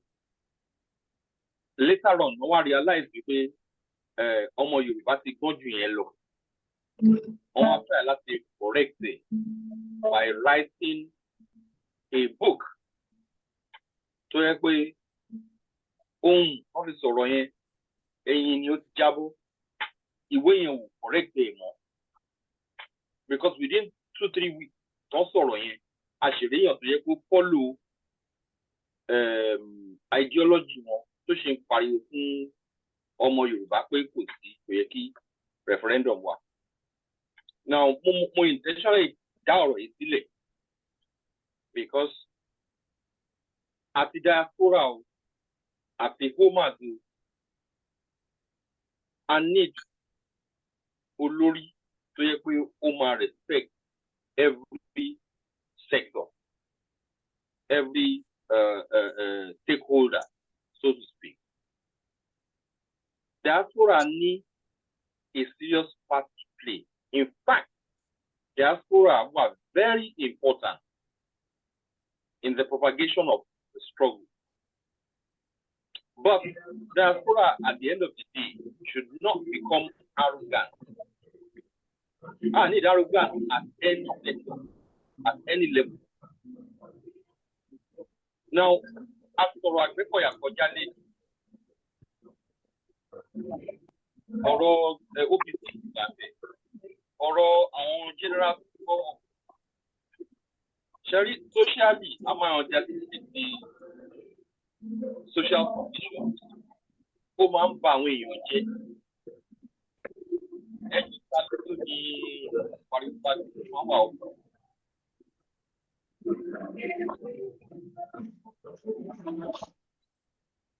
Ẹ máa sọ̀rọ̀ yín lọ. So, a kì í ní robust idea fún àwọn nǹkan tá a máa ń sọ gẹ́gẹ́ bí ọmọ Yorùbá, gẹ́gẹ́ bí ọmọlúwàbí. Àwọn òwe wa ó wà very important pé kéèyàn ní conscious understanding wọn. Wọ́n á ní àgbájọwọ́ la fi ń sọ̀yà, ọwọ́ kan ò gbẹ́rù dórí, that kind of thing. But understanding it in depth. So, tá a bá ń try láti gbára wálẹ̀ táwọn kan tó jẹ́ pé wọ́n diaspora, then wọ́n tún máa bú diaspora wípé wọ́n ń fọ toilet. The number of people tó jẹ́ diaspora lẹ́nìí tó ń fọ toilet, tó ń wẹ̀ o, ó ti yàtọ̀ sí ti 80s big time. Àìmọye practicing lawyer tá ní tó ní firm nílùú engineering companies, àwọn èèyàn tó jẹ́ pé wọ́n support NHS as private companies, àwọn èèyàn tó ń bá underground ṣe as private companies and as individuals. So we have come a long way. Téèyàn bá ti try láti máa respect diaspora, àwọn tá a jẹ́ diaspora, ẹ jẹ́ ká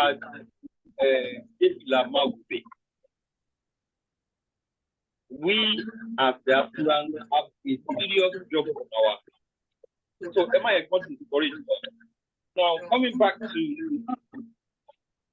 Orotanko,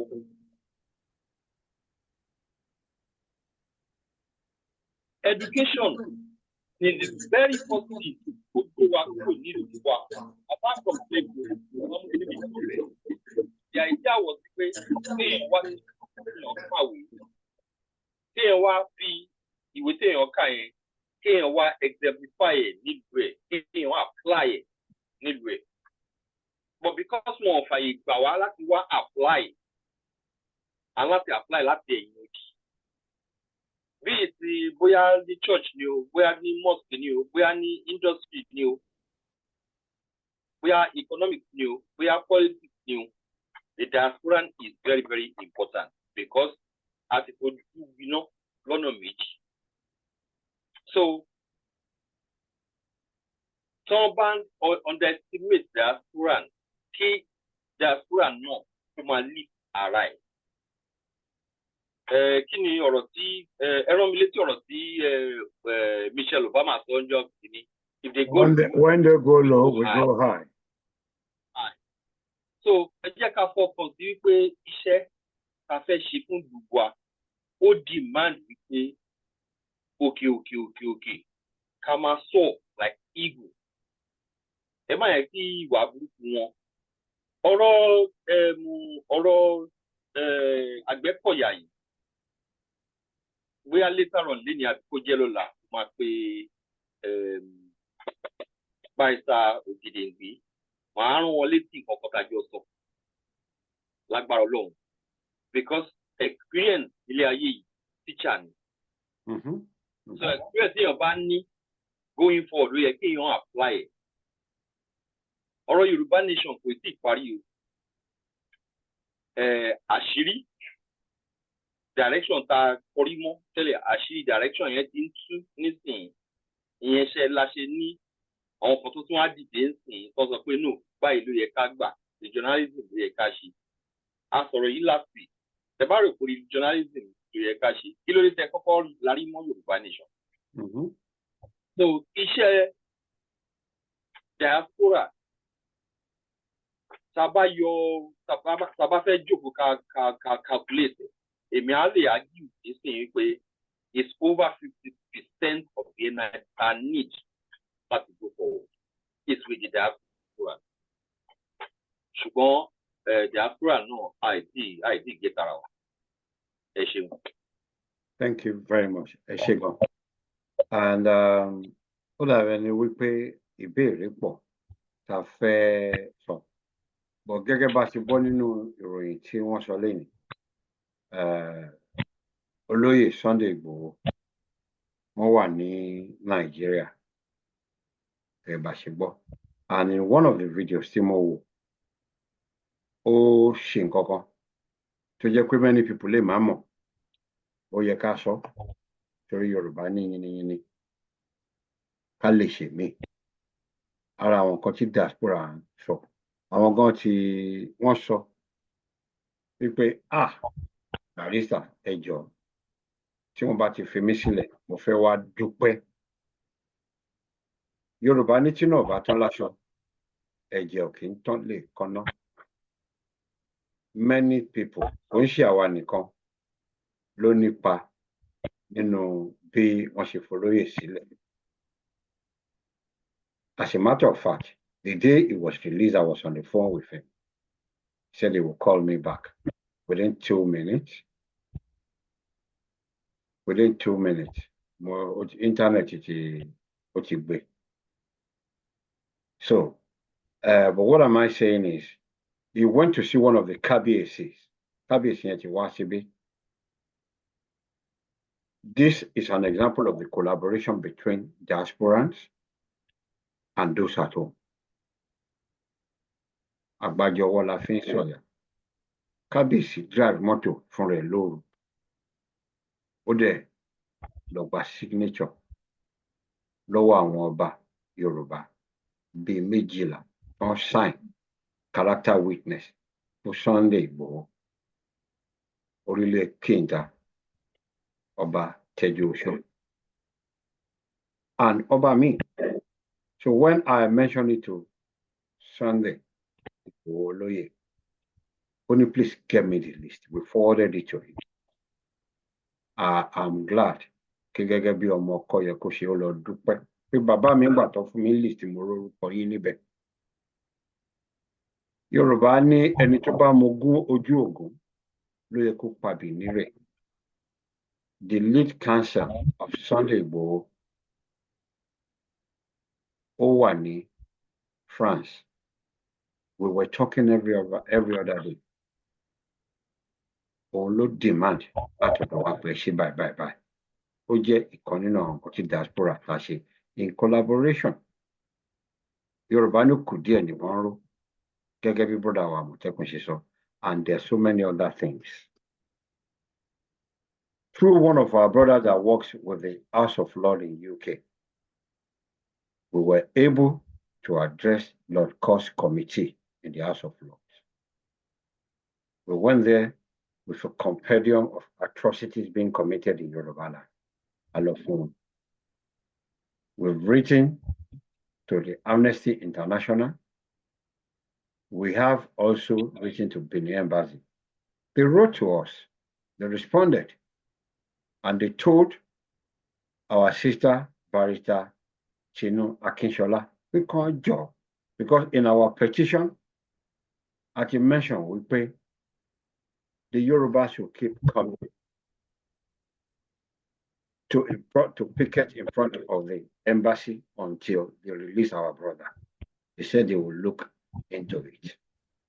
They told her verbally, and we got an acknowledgement of the email that we sent to them. But today, only Kotabashi linear Tolomadi Lola.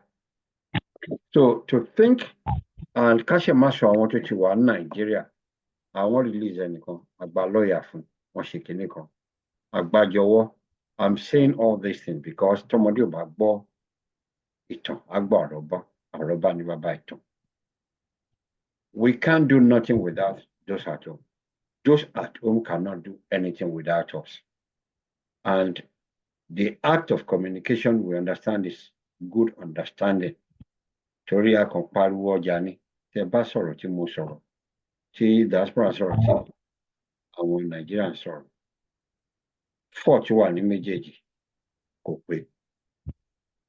We can perfect the word of Barack Obama. We can perfect our union. The Yoruba land, our union can be perfected. Ó jẹ́ ṣókí bí ọbẹ̀ oge tí mo fẹ́ fi round up abala yìí. Ní àsìkò yẹn jọ a fẹ́ bẹ̀bẹ̀, kò sẹ́ni tó gbọ́n tán. Àwọn tí wọ́n ti ń gbọ́ wá látàárọ̀, it's been said, we've been taught that the silent observers make the best judges. Àwọn kan tẹ́ ti gbọ́, wọ́n gbé kò sí. Nobody has a complete picture. Àwọn kan tẹ́ fẹ́ contribute. Bó ṣe jẹ́ pé quality ni wá ń bí kì í ṣe quantity. Ẹ jẹ́ nawọ́ sókè ẹni tó bá ní ìbéèrè fún àwọn olóòtú tẹ́ fẹ́ béèrè lórí ọ̀rọ̀ diaspora àti ìjàngbara pẹ̀lú àwọn ọmọ Yorùbá. Concentrate so much lórí Nigeria, but àwọn ọmọ Yorùbá. Tẹ́ bá ní ìbéèrè tí ẹ fẹ́ béèrè lọ́wọ́ àwọn ọ̀jọ̀, please raise up your hand. And àwọn tó bá fẹ́ kọ̀ọ̀kan náà, ẹ lè kọ sí orí ìkànnì. Thank you.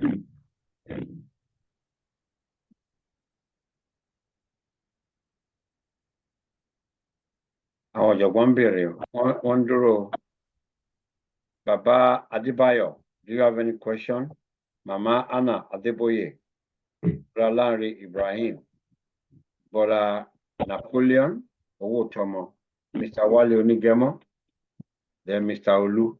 I see Bella Bamodasio, and Sister Yinka Adioba. Ejo, kini eriso sí àwọn kan sọ lẹ́ni. Bẹ́ẹ̀ ṣe fohùn sílẹ̀ yìí 100 years, wọ́n sì máa gbọ́ opinion yín. Iṣẹ́ wa fúnlẹ̀ wa, orílẹ̀-èdè wa. Ẹ jẹ́ ká sọ̀rọ̀. Baba, thank you. Ẹ ò mí ìtara yín sà.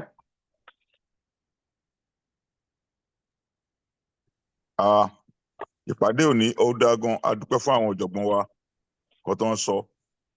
During the week ni mo ti ní a lot of things tó ń burn heart mi gidi gan pẹ̀lú the protest tí wọ́n ń ṣe.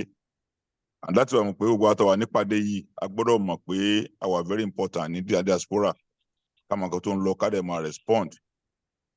So kíákíá ni mo post àwọn I posted kí ni èmi ló kàn Baba Tinubu àti reason why the man believe he need to fight for power, and he did what could do with the support of Yoruba people, and he's there now. Àdẹ̀rí pé gbogbo tó ń ṣe ni pé láti jẹ́ pé kí kan face Yoruba land, kan dẹ̀ bàjẹ́. So àdẹ̀ gbọ́dọ̀ sí bí ọmọdé. That is why àtẹ̀ pé meeting was every weekend. I'm in total support. Tó pé tá a bá ṣe bí ọmọdé, ìyẹn àjẹgbà o, àwọn ní kòkòrò títí ẹ ti bàjẹ́. Ó fẹ́ bá ti tẹlòmíì jẹ ni. So I posted it and I love many reactions. Wípé kí a máa allow anybody láti carry any guerrilla protest in Yoruba land. He that has a glass house must also throw stones. Àwa la ní Èkó, la ní Ìbàdàn, la ní Èkìtì, la ní Iléṣà, la ní Ògbómọ̀ṣọ́. Why tó pé ọ̀dọ̀ wa ni wọ́n wá dé láti máa ba nǹkan jẹ́, kó máa da nǹkan tó dáa, kó máa sọná síbẹ̀. And now, in their own part, they don't do so. This morning, beginning this weekend, Sanwo-Olu ní pé there'll be free transport for anybody in Lagos to go to their state and protest. There's now local government autonomy. They are giving state money. Some state governors are not using money to do what they have to do. Want to travel, want nowhere any. They should go to their state governors and state houses and tell them to do the right thing, and their state representative, while gathering in our cities and cause confusion. So, and that's the point pé tí mo rí pé ó yẹ kí àwọn àtàwọn diaspora láti máa sọ fún àwọn èèyàn lé pé ẹ má participate in those ones that is senseless. There are social media. You can do your protest on social media. Come to social media, come protest, but yeah, we don't like this and that. Go flood, go viral, but not go to destroy people's houses. People are suffering already. So, and those are the things who are very important. Kí a mọ̀ pé n tó ń lọ yìí is an attempt to stop what is going on. Because we are getting close now to having a referendum. We are getting close now to having our Yoruba nation autonomy. We are getting close. We want to ambassador on saying to log money, to enlisting. We are not talking to people. I want to take one log money. I want to ambassador on saying they know they have the blood of civilization in them. They have the blood of now. I want to say that Nadeko no one being seen. They are not fools. They still have the sense. So when we talk to them, they will listen. But I'm coming to listening because they have an agenda of taking our land from us, of taking Yoruba land from us, of saying Lagos no man's land. So I want you. When I come to ourselves, we have to talk truth. I was able to be in a meeting with some people on the top of the government, and they made up their mind. They will not do anything to let Yoruba people down. No what it takes. I want to attack poor, but I need one lie. So I want to Yoruba, and one for Yoruba, but two kinds of multi-ballot to pony. So I want to wanibi, Mukiwagon. Our meetings regularly ó say a lot of things. Pé àti ní àwọn kan ẹgbẹ́ kan lẹ Yorùbá tó commit ara ẹ̀ pé I meet regularly every weekend. It's on record. We have our documentation. We have our recordings. Pé àwọn kan ti time múlẹ̀. It's not easy to give 2 hours every weekend for a meeting. So, and whether we are 3 or 5 or 10, for the fact that the meeting doesn't stop, also pé the association is going on. And for the fact pé a ní àwọn tó ń donate fún wa, ó jẹ́ $1 ní o, $10 tó ń donate tó dẹ̀ wọnú àkáǹtì yẹn, tí a dẹ̀ mọ nǹkan tá à ń ṣe, ó sọ pé yes, we know where we are going. So I want to thank all of us for this meeting. Those who are giving to us, I want to thank all of us. Ká dẹ̀ wà encourage pé a nílò bá a ṣe ń ṣe yìí, a nílò ẹ̀ gidi gan. Because we are, Yoruba Nation Global Directory is registered. We are registered in the US. We are a non-profit organization that is determined on the peaceful running of our people. So we must not allow anybody, every senseless riot. We don't want it. We can write them, we can contact them, we know what to do. But we are dancing, we will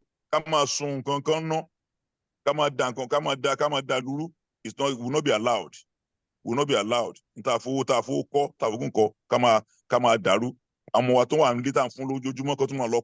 Will make sense. àmọ́ ibi tá à ń lọ a máa débẹ̀ so ẹ ṣe gidi gan. ẹ ṣé sir, thank you. Ìyálóde Ṣíṣàyẹmísí, over to you. Reason tí mo ṣe nawọ́ sókè ni ọ̀rọ̀ protest tí dáàdì wa sọ. Do I love them to protest? Yes. Do I hate them when they spoil things? No. Yes, I hate them when they do that. The problem tó wà lórí protest ni pé àwọn kan náà máa tún sponsor àwọn ọmọ ọ̀tá. Àwọn táyé wọn ti ta dànù bíi ti gúgúrú tí ìyá wọn ti fi kíní jóná. Because I don't know why ọmọ àwọn tẹ́ fẹ́ tó ń bẹ̀ yín níṣẹ́ kẹ́ lọ bá yé nǹkan jẹ́. Àwọn ọmọ wọn wà lábroad, wọ́n lọ ra ice cream ní Dubai látàbújá. Ẹ̀yin ṣe tọ́ọ̀gẹ̀ ń ṣorí burúkú kiri. Why? I don't understand that. Now, bí bàbá wa ṣe sọ, tí protest bá fẹ́ wáyé, kó ní kálukú protest ní ìlú ẹ̀. Ẹni tó bá fẹ́ wá láti east tó fẹ́ ba ìlú jẹ́, kó lọ Port Harcourt kó lọ jólé wọn bẹ̀. Ẹni tó bá fẹ́ wá tó fẹ́ ba north jẹ́, kó lọ Kaduna, Kano. If ó lè lọ sí federal territory náà, kó lọ jó nǹkan tó fẹ́ jó ń bẹ̀. Don't come to Lagos to come and spoil anything. Because tẹ́ bá bàjẹ́, owó tẹ́ ní kò sí náà tún fi máa tún ṣe. And you know the type of government tá a ní. Tá bá lo 1 naira fi tún nǹkan ṣe, wá ní 1 million làwọn náà. And we wasting money. Ọmọ tó bá bíire kò kí ń ba nǹkan tó bá tí bàbá àtìyẹ́ bá ti dálẹ̀, wọ́n ń bàjẹ́. Mo já sí platform kan ní ibẹ̀. I'm sorry, I'm not trying to condemn Igbos. Ọlọ́run má ṣe wá ní alágbára má mèrò bàbá ọ̀lẹ. Some of our Igbos friends, some of them hasn't got no common sense at all. Nínú platform yẹn, bọ̀bọ́ yẹn tú bí ejò ṣèbé. Àwọn ẹ̀dá. Àwọn wọn máa fire to fire. Ṣé bá ṣe lè pọ̀ tó? Níbọn tí àwọn àmì. Ṣíṣá ẹ ò mí tara yín wà. Ẹ ò mí tara yín Ṣíṣàyẹmísí.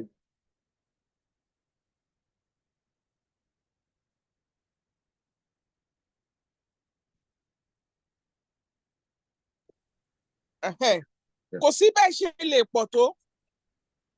Tẹ́ lè kọ́ńkà àwọn àmì tó ń bọ̀ torí they are with guns. Àwọn ọlọ́pàá tó ń bọ̀ they are with guns. Tẹ́ bá rántí níbi 3 weeks ago, I was crying on this platform pé kọ́ máa wá pa àwọn ọmọ wa again. We had enough. Àwọn ọmọ ológo wa ni wọ́n ń pa. Kọ́ stop láti kọ́ jẹ́ kí peaceful protest wáyé. But when you go to platform and you see what these people tó sọ pé àwọn fẹ́ tó láwọn wà educated, àwọn fẹ́ ṣe protest. Most especially, I will say this, àwọn ọmọ Igbo, what they say, èmi believe pé wọ́n fẹ́ revenge pé Sanwó-Olú owó lé wọn, òun náà fẹ́ wá ṣe lẹ́kọ̀ọ́. No, but tẹ́lẹ̀, I'm not happy pé government sọ̀rọ̀ pé kó má ṣe protest. Now I'm supporting government pé wọ́n gbọ́dọ̀ ṣe protest nílùú tiwa. Kò ṣèlú wa nìkan ló ń bínú pé government ò ṣe dáadáa náà àbí? Igbo, Middle Belt, àwọn ọ̀dà kìíní, àwọn náà ń bínú pé government is not doing well. Kó ní kálukú protest nílùú títí ẹ̀. Kí Yorùbá kó protest nílùú títí wọn. Ó jẹ́ Èkìtì ni ẹ protest lẹ́kìtì. So gbogbo bí tẹ́ bá ti protest, ayé àgbọ̀. As long as tẹ́ bá ti bà nǹkan jẹ́, ẹ tó bá dẹ̀ fẹ́ bà nǹkan jẹ́ kó bá tìlú ẹ̀ jẹ́. Don't come to Lagos and start saying ẹ máa dàrú ni. When you kill one, you see we will kill all of you. When you do this, we will do that. Ṣé protest ni ẹ? That's not a protest. Ẹ ti ń sọ sílẹ̀ àwọn ìwà àbàjẹ́ tẹ́ máa wù. So tí àwọn politician tí ò fẹ́ kẹ́ protest bá wá lọ́wọ́ nú ọ̀rọ̀ yìí, tó lọ rán àwọn Williams sí wá máa sunkún. You know, I don't know bá ṣe máa ń ronú ní ìlú wa, mi ní ìlú Nàìjíríà, mi mọ̀ bó ṣe ń ronú. Gbogbo ìlú ló ń protest. Tó bá dẹ̀ ṣe protest, most of it is peaceful. Ìlú kò sí ọjọ́ kan tí wọn kì í protest. Ẹni tó bá lọ sí White House, tó lọ sí Trafalgar Square, number 10, kò sí ọjọ́ kan tẹ̀ ní rí àwọn tó ń protest. Àwọn kan láti bí ọdún mẹ́ta náà ti ń sùn síbẹ̀ tó ń protest. Mi ò dẹ̀ rí táwọn kan bá ti ń lọlé àwọn kan lọ fresh up, àwọn kan wà bẹ́ẹ̀, àwọn èèyàn sùn mọ́jú síbẹ̀. That's what I call protest, and by the end of the day, government máa listen sí wọn. A ṣe nǹkan tí wọ́n fẹ́. Bẹ́ẹ̀ títí tiwa. And èmi ò like nǹkan tí some of ọmọ Igbo kò ń ṣe gbogbo wọn. A lot of them have common sense. They are well educated and have common sense. But àwọn semi-illiterate wọn, when they were talking on the internet, you will hate that tribe. Ẹ fẹ́ wá bà gbogbo nǹkan jẹ́, you will protest. When they when they shoot, you will deal with them. We will kilo de ṣe torí protest no. So in that, wọ́n níbi tí erin méjì bá ti jà, koríko bẹ̀ ló máa ń suffer. Ẹ má jẹ́ kí Lagos kó suffer àbí Ìbàdàn àbí whatever state. Ẹni tó bá fẹ́ jà kó lọ jà nílùú ẹ̀. You are free to jà. You are free to fight. You are free to protest with your anger or with your weapon. Tó bá ní weapon wherever tó bá ti fẹ́ protest. Don't do it in Lagos. Because ẹ bá bá gbogbo nǹkan jẹ́ tó ń sìn. Àwọn àìná not me directly but owó gbogbo wa ni. Òun náà tún máa fi tún ṣe. I could remember ìgbà tí ọ̀rọ̀ Mohbad wáyé tó sọ pé wọ́n fẹ́ lọ ṣe postmortem ní abroad. Mo ní hey ṣáyé wá bàjẹ́ tó yẹn ṣé kò tún síbi tó ti fẹ́ ṣe. Wọ́n nígbà ensars wọ́n ti dóná. Ṣé wọ́n kọ́ náà máa fi tún ṣe ni? So nǹkan tẹ̀mí rí sí ọ̀rọ̀ protest nìyẹn. Kọ́jọ́ torí Ọlọ́run mi ò ní kọ́ máa protest o. Tó bá jẹ́ peaceful one náà fẹ́ ṣe. Tí ẹ̀mí ò ní lọ sí tọ́mọ kọ́kọ́ ò ní kú. Yeah, do it. But if you want to do jàgídíjàgan, you want to finá sílé, finá sígbá, go and do it in Port Harcourt, do it in Owerri, do it in Enugu. Don't come and do it in Yoruba land. Yoruba land in the colony Nigeria. Three combine kinini. So kí àwọn tí náà ti kọ́ lọ finá sílé náà ti problem wọn ti nìyẹn kì í ṣe títí Yorùbá. Kí Igbo finá sílé Igbo problem títí Igbo nìyẹn kò ń ṣe títí wa. Don't come to our own space. Kẹ wá máa bàjẹ́ kẹ máa dàrú. Ẹ ṣé. Thank you. Ẹ ṣé gan. Kí n tó pe brother wa, ẹ má bínú, mo máa pè yín sìn. Àwọn màmá wa kan, wọ́n send a message to me. Ìbéèrè tí wọ́n béèrè ni. My question is, why do we care about Nigeria now when this is an opportunity for Yoruba to exit the country? Mommy, mo rí nǹkan tẹ́ ń sọ. Owó tí mo fẹ́ràn jù. Wọ́n lára àwọn ní méjì ní ilẹ̀kùn tí ò bá ti síta, á ti sínú ilé. I do not like Tinubu. His position, political position, I'm not a politician, and the approach to Yoruba national issue. But I do recognize that he's entitled also as a citizen. Yoruba ní ẹ̀yin àgbàlagbà ní àkínsùn ká kọrí síbi kan náà. Wọ́n lè ní èyí wù lóko ló ń jẹ́ kọ́mọ ìyá méjì kan jẹun lọ́tọ̀ọ̀tọ̀. Bó ṣe fẹ́ rìn nìyẹn. But ọ̀rọ̀ ti dé ojú ọlọ́mọ ọ̀tọ̀ nísìnyí. Nígbà tí Ọbásanjọ́, who according to information is mixed, half Yoruba, half Igbo. Nígbà tí wọ́n throw what we call trial balloon síta, ìpọ́n máa pa. Yorùbá sọ wípé ó dìgbà tí ẹ bá pa wèrè kẹ́ tó mọ̀ pé ó lẹ́bi. The opinion nígbà yẹn tán rí from the Yoruba, the way we supported Tinubu, ó jẹ́ kí wọ́n tán bá tiẹ̀ ní idea yẹn, wọ́n mọ̀ pé wide west ni wá.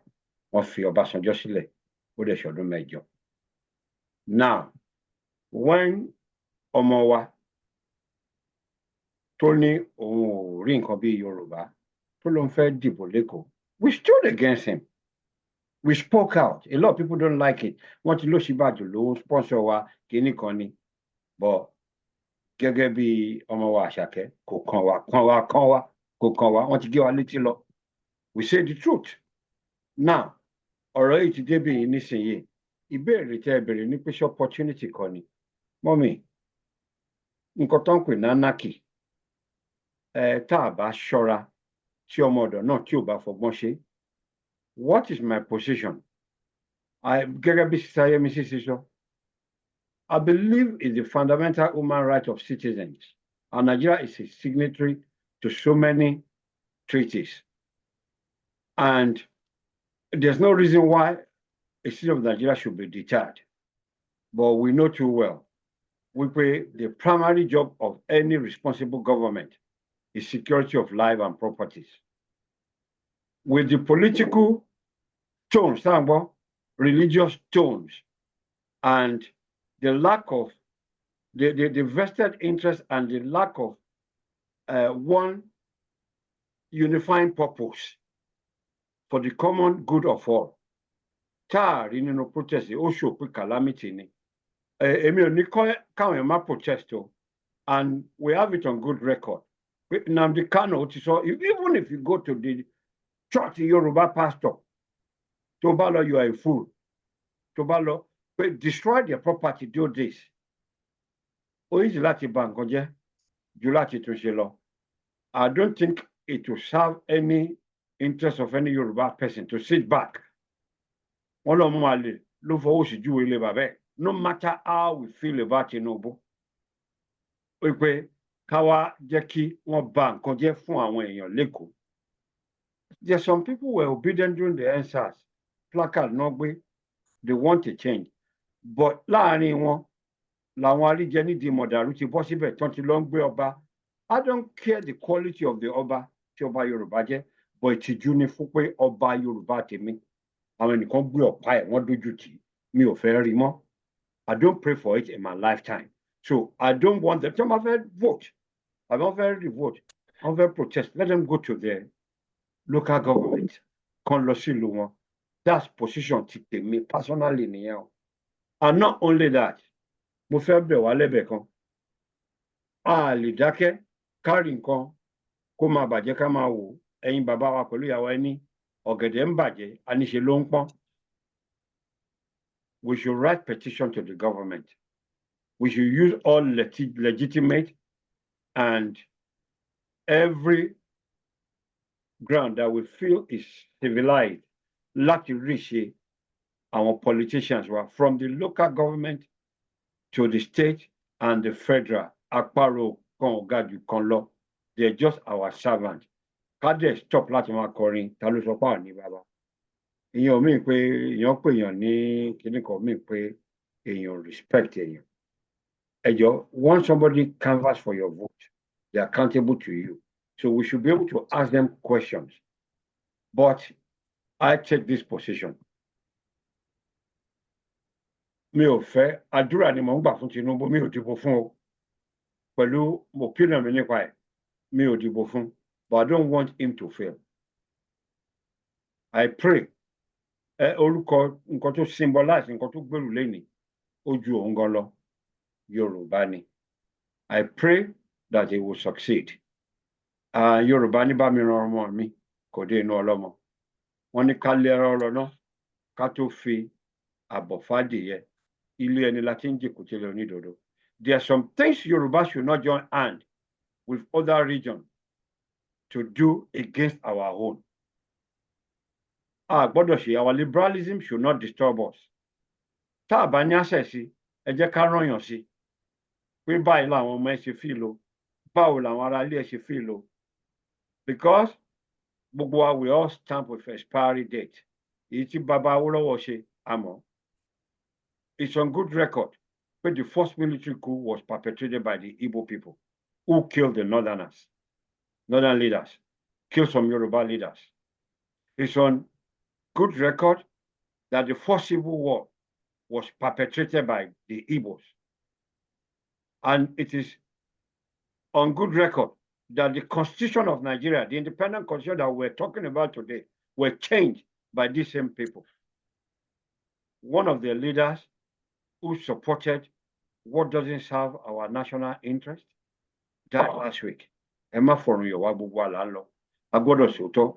So lọ́wọ́ tó wà yìí, ẹ má jẹ́ pé kó jẹ́ pé àwa ara wa gangan. So let's wash our dirty linen well, just that we should not wash in public. Because in 10 years' time, tó bá succeed, gbogbo ala succeed. Tó bá fail, unfortunately, regardless of pé èmi ló kàn, wọ́n ní ṣe bẹ́yìn náà ti ṣe ni. Àwọn ọmọ tí wọn ti bí during the Civil War tó ń jẹ́ ọmọ Igbo, the narrative they give today is completely different. They tell us how we are the problem, we are the cowards. But I remind them of how our forefathers, our fathers kept their houses, collected rent, and gave it to them. And I always remind them of how Victor Banjo, a Yoruba man, represent that cowardice, and how they wanted to be independent, but they were attacking Yoruba land. If not for people like Benjamin Adekunle, Baba mentioned it, Oleku Ijaro. So àsìkò tá gbọ́dọ̀ ronú wa dáadáa ní àsìkò tá wà. By all means, we should not stop people from exercising their fundamental human right. But we have the right, absolute right, to say that not on our land. Wọ́n ní tẹ́ bá fún wọn ní 1 mile, wọ́n gba 100, a yard they take. Can you imagine somebody who was given the privilege to be in the House of Assembly in Lagos saying that we should not be speaking Yoruba? Lè sọ Yoruba. Ngbàtí. The case went to court. Pé ká má lè sọ Yorùbá ní ìgbìmọ̀ aṣòfin tá a dẹ̀ ń ṣojú ilẹ̀ Yorùbá. Kí la wá ń ṣe? Tó ẹjọ́, oko kì í jẹ́ ti bàbá tọmọ. Ó máa láàlà. A dẹ̀ kì í sun ẹran mẹ́ran. Kí kankan pa. That's my position on it. Mọ́mì tí ẹ bá ń gbọ́ mi. Àsìkò yìí, àsìkò tí a gbọ́dọ̀ ṣe nǹkan tá a fi pò bójú mu ni. Tá a bá ní pé nítorí wípé opportunity láti lọ. Fógun lọ, níbọn, mi ò rò pa ara bọ́n pamọ́ síbi kan àbá lámọ́ ogun síbi kan tó bá lọ. Tí a bá jẹ́ kí military kó padà síbẹ̀, ẹ mọ gbogbo ìyà táwọn bàbá wa jẹ ní padà dẹ́kọ̀. Àwọn tí wọ́n sọ pé gbogbo etí omi wa ló jẹ́ titi wọn, gbogbo ilẹ̀, gbogbo àlùmọ́nì wọn ti wá ní. Àwọn náà ṣe ń control military o. So bí ayálégbé ṣì ní anybody, bàjẹ́ Igbo ni, Middle Belt tó wà ní Aso Rock lọ́wọ́lọ́wọ́ ìsìn iṣẹ́ wà tá a máa ṣe. Ẹ jẹ́ ká fọgbọ́n ṣe. Ó jẹ́ ohun tí mo fẹ́ sọ fún yín mà. Mo rò pé mo ti dáhùn béèrè mọ́mì. And ẹ jẹ́ kí n fún brother wa Onígẹ̀mú the opportunity. Over to you, sir. Ẹ ṣeun barrister. Mo ti gbàgbé ní tí really fẹ́ sọ, but mo kàn fẹ́ kún, ẹ má bínú ọkàn ṣe question náà, mo kàn fẹ́ kún nǹkan tí Sister Yemisi sọ earlier nípa the perception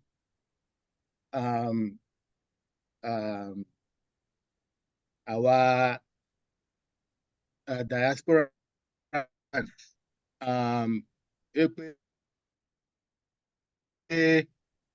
ìṣe là ń ṣàwó lójú títì, and because à ń ṣàwó lójú títì yẹn,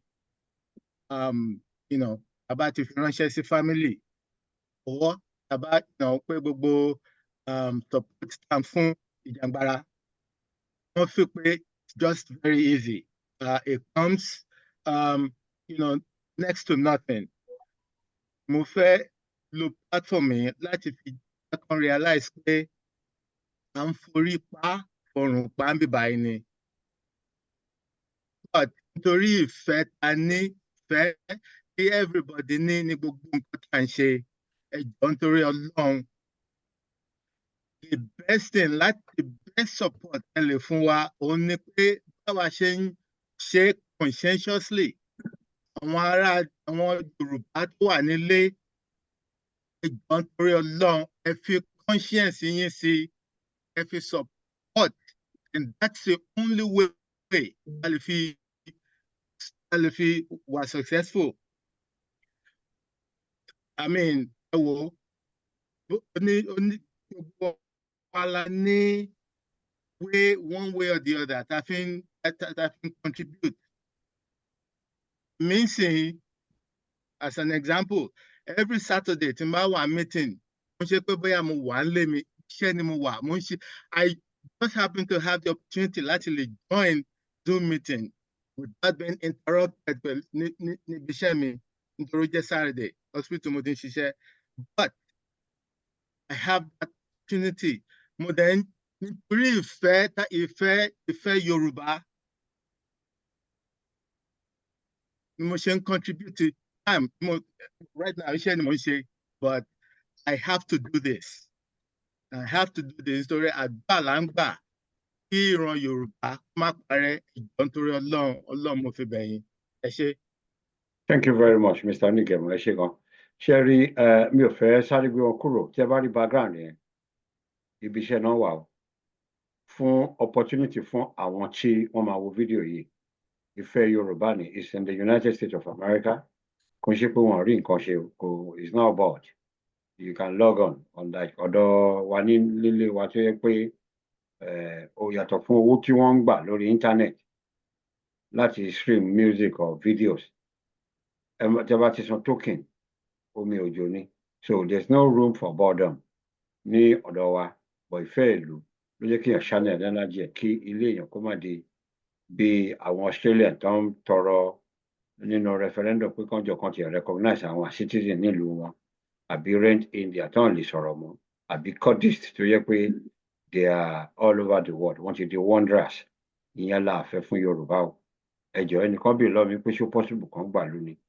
Ó dàbí pé kán lọ sí Kogi kán bèèrè lọ́wọ́ àwọn Yorùbá tó wà ńbẹ̀ àbí kán lọ ilẹ̀ Haúsá kán bèèrè lọ́wọ́ wọn àbí kán lọ sí Ìlọrin kán lọ bèèrè lọ́wọ́ àwọn Yorùbá tó wà ńbẹ̀. A fẹ́ máa tẹríba kán máa pàṣẹ fún wa pé tí ẹrú bá pẹ́ nílé wàá máa kí alájọbí. We don't want that in the Yorùbá land.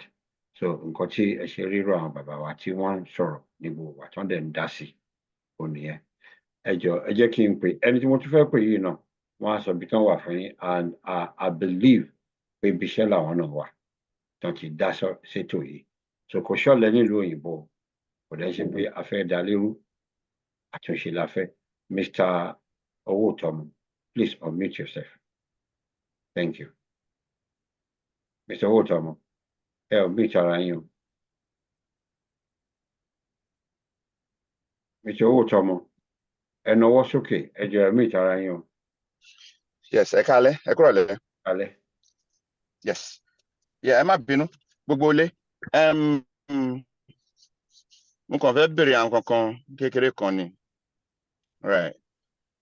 Ẹ má bínú fún question tí mo fẹ́ béèrè yìí. Ìbéèrè tí mo fẹ́ béèrè. Tàbá sòótọ́ àkú síbẹ̀. Àkú. Tàbá sòótọ́ àkú. So now my own opinion is this. Àwọn politicians in Nigeria. Just quick answer, please. Yeah. Just one Nigeria, no way.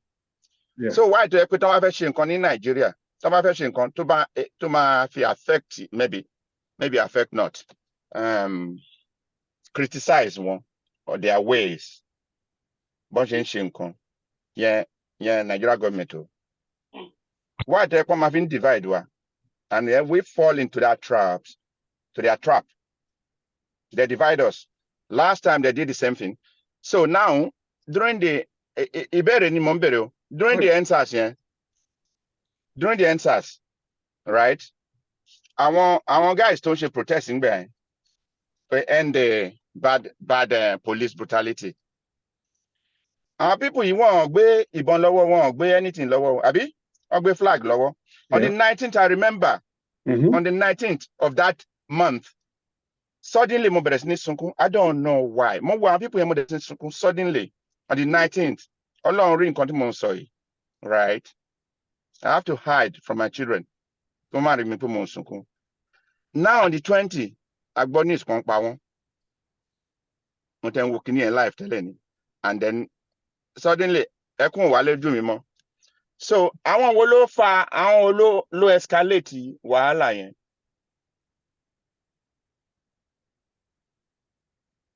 the question, Is that the question? Mr. Napoleon low. Oh, yes. And I'm question me yeah. Okay. Yeah. Oh, yeah. I have a question. yòókù kán lè kó Yeah. wẹ̀. So àwọn tó escalate wàhálà yẹn gbà yẹn, we want to know that here. Wọ́n dẹ̀ ní pé wọn ò pa àwọn èèyàn kankan gbà yẹn. Later ECOWAS, recently ECOWAS ní pé Nigeria were guilty of that. Wọ́n pa àwọn youths wa. Wow, that one is one. And then wàhálà wà ń lẹ̀ ń sìn, èmi ò sọ pé gọ́ọ̀mẹ̀ntì tó wà ń lẹ̀ ló bẹ̀rẹ̀ wàhálà yẹn o, right? Kò sóúnjẹ ń lù. Wọ́n ń gbọ́ àwọn èèyàn sọ pé kò sóúnjẹ ń lù, ebi ń pa àwọn èèyàn. Èmi náà ń send owó sáwọn family mi almost every week, right? Ebi ń pa wọn. So àwọn tẹ́bi ń pa wọn ní right láti pariwo sókè mọ́ pé ebi ń pa wá. Wọ́n bá dẹ̀ ní right láti pariwo sókè pé ebi ń pa wọn. In which way? How? Are they going to be bullied after tó bá sọ kí ní ìtàn? Now wọ́n náà fẹ́ jáde wọ́ọ́rọ́wọ́ náà pé páwọn fẹ́ protest pé ebi ń pa wọn. Many things ń going on in Nigeria tẹ́ pé àwọn gọ́ọ̀mẹ̀ntì rí wọ́n gbójú sọnù. Right now gbà tán ni pé ó dàbí pé kí ní ìfẹ́ yíwọ́ díẹ̀. Wọ́n bẹ̀rẹ̀ sí gba bí káàkiri, wọ́n gba tọ̀hún, wọ́n kọ́ accuse Obi, wọ́n accuse IPOB, wọ́n accuse Elon, accuse tọ̀hún. Meanwhile, ibi tí wàhálà yìí ti ń bọ̀ àwọn àbókí ló organize kí ní first. They are the one organizing this. Gumi wèrè tó ń gbé síbẹ̀ yẹn Gumi, ẹ má bínú pé mo lo language yìí o, Gumi tó ń gbé síbẹ̀ pẹ̀lú others àwọn àbókí tó ń fẹ́ kí Tinubu wà ń bẹ̀, right? Èmi ò mọ̀ pé bí Tinubu wà ń bẹ̀ kó má sí ń bẹ̀.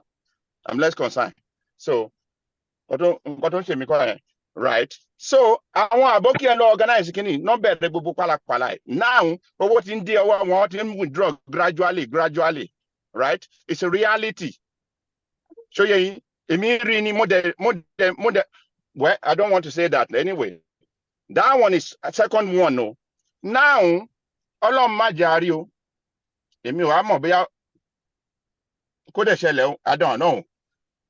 Tí president tó wà ń bẹ̀ ń sìn, táwọn àwọn wèrè tó organize kìíní, tó bá gbé kúrò ń bẹ̀ àbí nǹkan kan ṣẹlẹ̀, táwọn àbókí yẹn bá bọ́ sí, a máa bọ́ sí square one, right? Everything máa wà zero. Yorùbá ebi apá ṣé ebi ò tí ì pààyàn sí o. So ṣé wọ́n rò ń gbà ṣé wọ́n rò president rò gbogbo kìíní yẹn ṣá wọ́n fẹ́ gbé òun kúrò ń bẹ̀, wọ́n ní plan láti lé òun kúrò ń bẹ̀. The only way, the only solution, Yorùbá nation ni. Ṣé látijọ́ tí president wọ bẹ̀ yẹn, ṣé àárí àwọn àgbààgbà tó máa lọ fún ní advice àbí kò tẹ̀ rí tiwa rò rárá? Meanwhile, àwọn Ìgbò tó ń pariwo pé àwọn náà fẹ́ wá ba Èkó jẹ́ yìí. Sanwó-Olú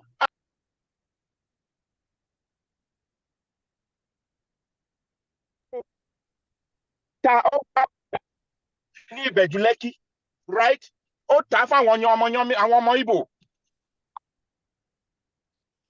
Hectares of land, I know about it. Kí ni gbogbo pálapàla ẹ?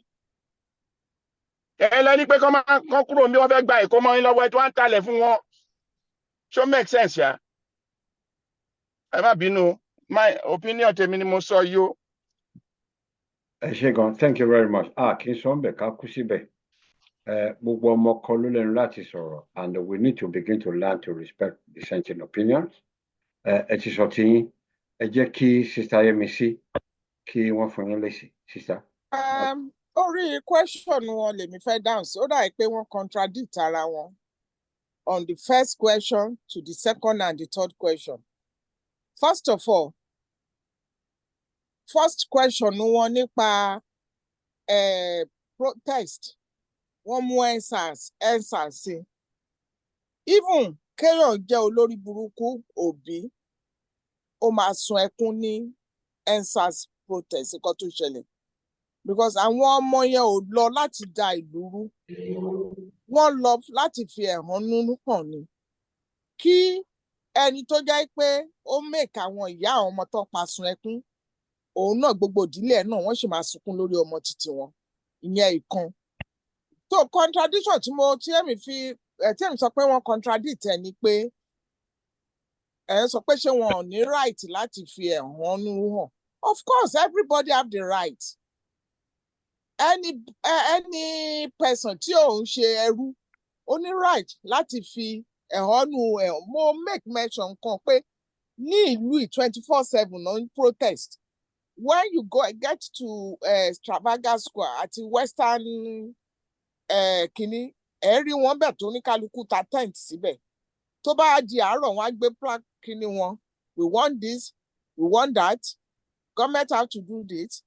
It doesn't matter how long it takes. Ó máa wà ńbẹ̀. Tí ẹni tó bá mọ area àti máa lọ sí Thamesmead níbi tí Bamash prison, the highest security prison ní Britain wà. Àwọn terrorists nǹkan kan, àwọn náà wà ńbẹ̀ àti kidnapper, pedophile. Ibẹ̀ yẹn, ẹ rí wọ́n ṣe gbé placard síbẹ̀, wọ́n protest 24/7. Kò sẹ́ni tó ní kẹ́nibọ̀dì má protest. Bóyá brother mi ò tí ì rí ibi tí àwọn tó náà fẹ́ lọ protest what they were saying. I think I have the video. I will send it to you. Ẹrú kan ló máa ń mú ni bú igba ẹrú. Bí mo ṣe wo kinní yẹn, my opinion lórí ẹ̀ ni pé okay, wọ́n wá láti wá da Èkó rú ni títorí wọ́n jẹ́ kí ọmọ Ìgbò tó sọ pé Yorùbá lòun, wọ́n jẹ́ kó di governor nílùú wọn ní Èkó. Secondly, wọ́n ní Sanwó-Olú ó ń wọlé àwọn kan, ń gbalé àwọn Ìgbò kan. Well, fair enough. If you have grievances with government with that, ẹ lọ sí court. Ẹ ní láti wá ba Èkó jẹ́. Because like I said nígbà EndSARS, wọ́n bà ibi tó ti ń ṣe kí ló ti ń pe autopsy àbí kí ló ń pe omi ìtẹ̀rùn. Autopsy laboratory. Wọ́n bàjẹ́, wọ́n ti kọ́ọ̀tì èní. So tí ó bá tún wá jẹ́ pé nǹkan tó fẹ́ ṣe yìí, wọ́n tún wá wá. Wọ́n dojú tí ọba wá. Wọ́n gbé ọ̀pá ó tẹ̀lé pé ó dà pé ìyẹn deserve not to be honest, but nevertheless, kò sí èèyàn kan wọ́n bí wọn re kọ́ lọ ṣerú ẹ̀ nílẹ̀ Ìgbò àbí kọ́ lọ ṣerú ẹ̀ nílẹ̀ Haúsá. Kí ló dé tó jẹ́ pé gbogbo nǹkan tẹ́ bá ti fẹ́ bàjẹ́ ẹ̀ tẹ́ fẹ́ dojú tì Èkó yìí ni wọ́n bí sórí mẹ́ga ni. Ẹ tẹ́ kó bá gbé, go back to your village. Ẹ ní owó, ẹ lọ tún Port Harcourt ṣe, ẹ tún Enugu ṣe, ẹ tún Owerri ṣe, ẹ tún gbogbo villages àwọn ibi tí ẹ ti lè rí ọjà yín ẹ tún ṣe kẹ́ ẹ máa lọ síbẹ̀. Ọmọ Yorùbá tẹ́ bá dẹ̀ rí pé ẹ wà ńbẹ̀, tẹ́ kó wà ńbẹ̀ sọ fún kó pààkì ẹrù ẹ̀ kó máa bọ̀ l'Ékòó. As simple as ABC. Tá bá sọ pé we are one Nigeria, then we should not be doing what you are doing. Mo rí kíní ẹbí tó ti ń sọ pé àwọn máa ṣe gbá àwọn máa ṣàwọn ọmọ ní pé kí ló dé. This is not protest. This is just pure planning to destroy Lagos. So bí ó yá tí Mr. Napoleon owó tọmọ tí wọ́n bá rí yẹn, bóyá wọ́n máa change mind. I will look for that video. I will send it to him. Wọ́n lè wá máa sọ pé àwọn fẹ́ protest. Kọ́ wá sọ pé àwọn fẹ́ wá máa ba ilẹ̀ títí wa jẹ́. Kọ́ lọ ba ilẹ̀ tí wọ́n jẹ́. Ẹ ṣé. Sister mi, ẹ jẹ́ kí n dá yín lọ. Ṣé mo lè sọ ọmọ kan? If they want country, they should not be saying what they're saying about Lagos. Okay.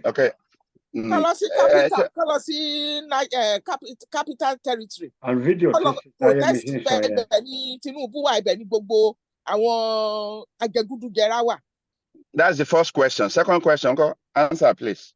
Can I sáré fi kún ìtì ìṣẹ̀dáyé mi sọ ẹ̀?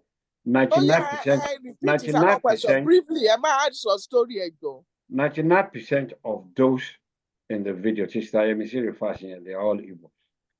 And they specifically mentioned 2023 presidential election and Peter Obi. So concern. So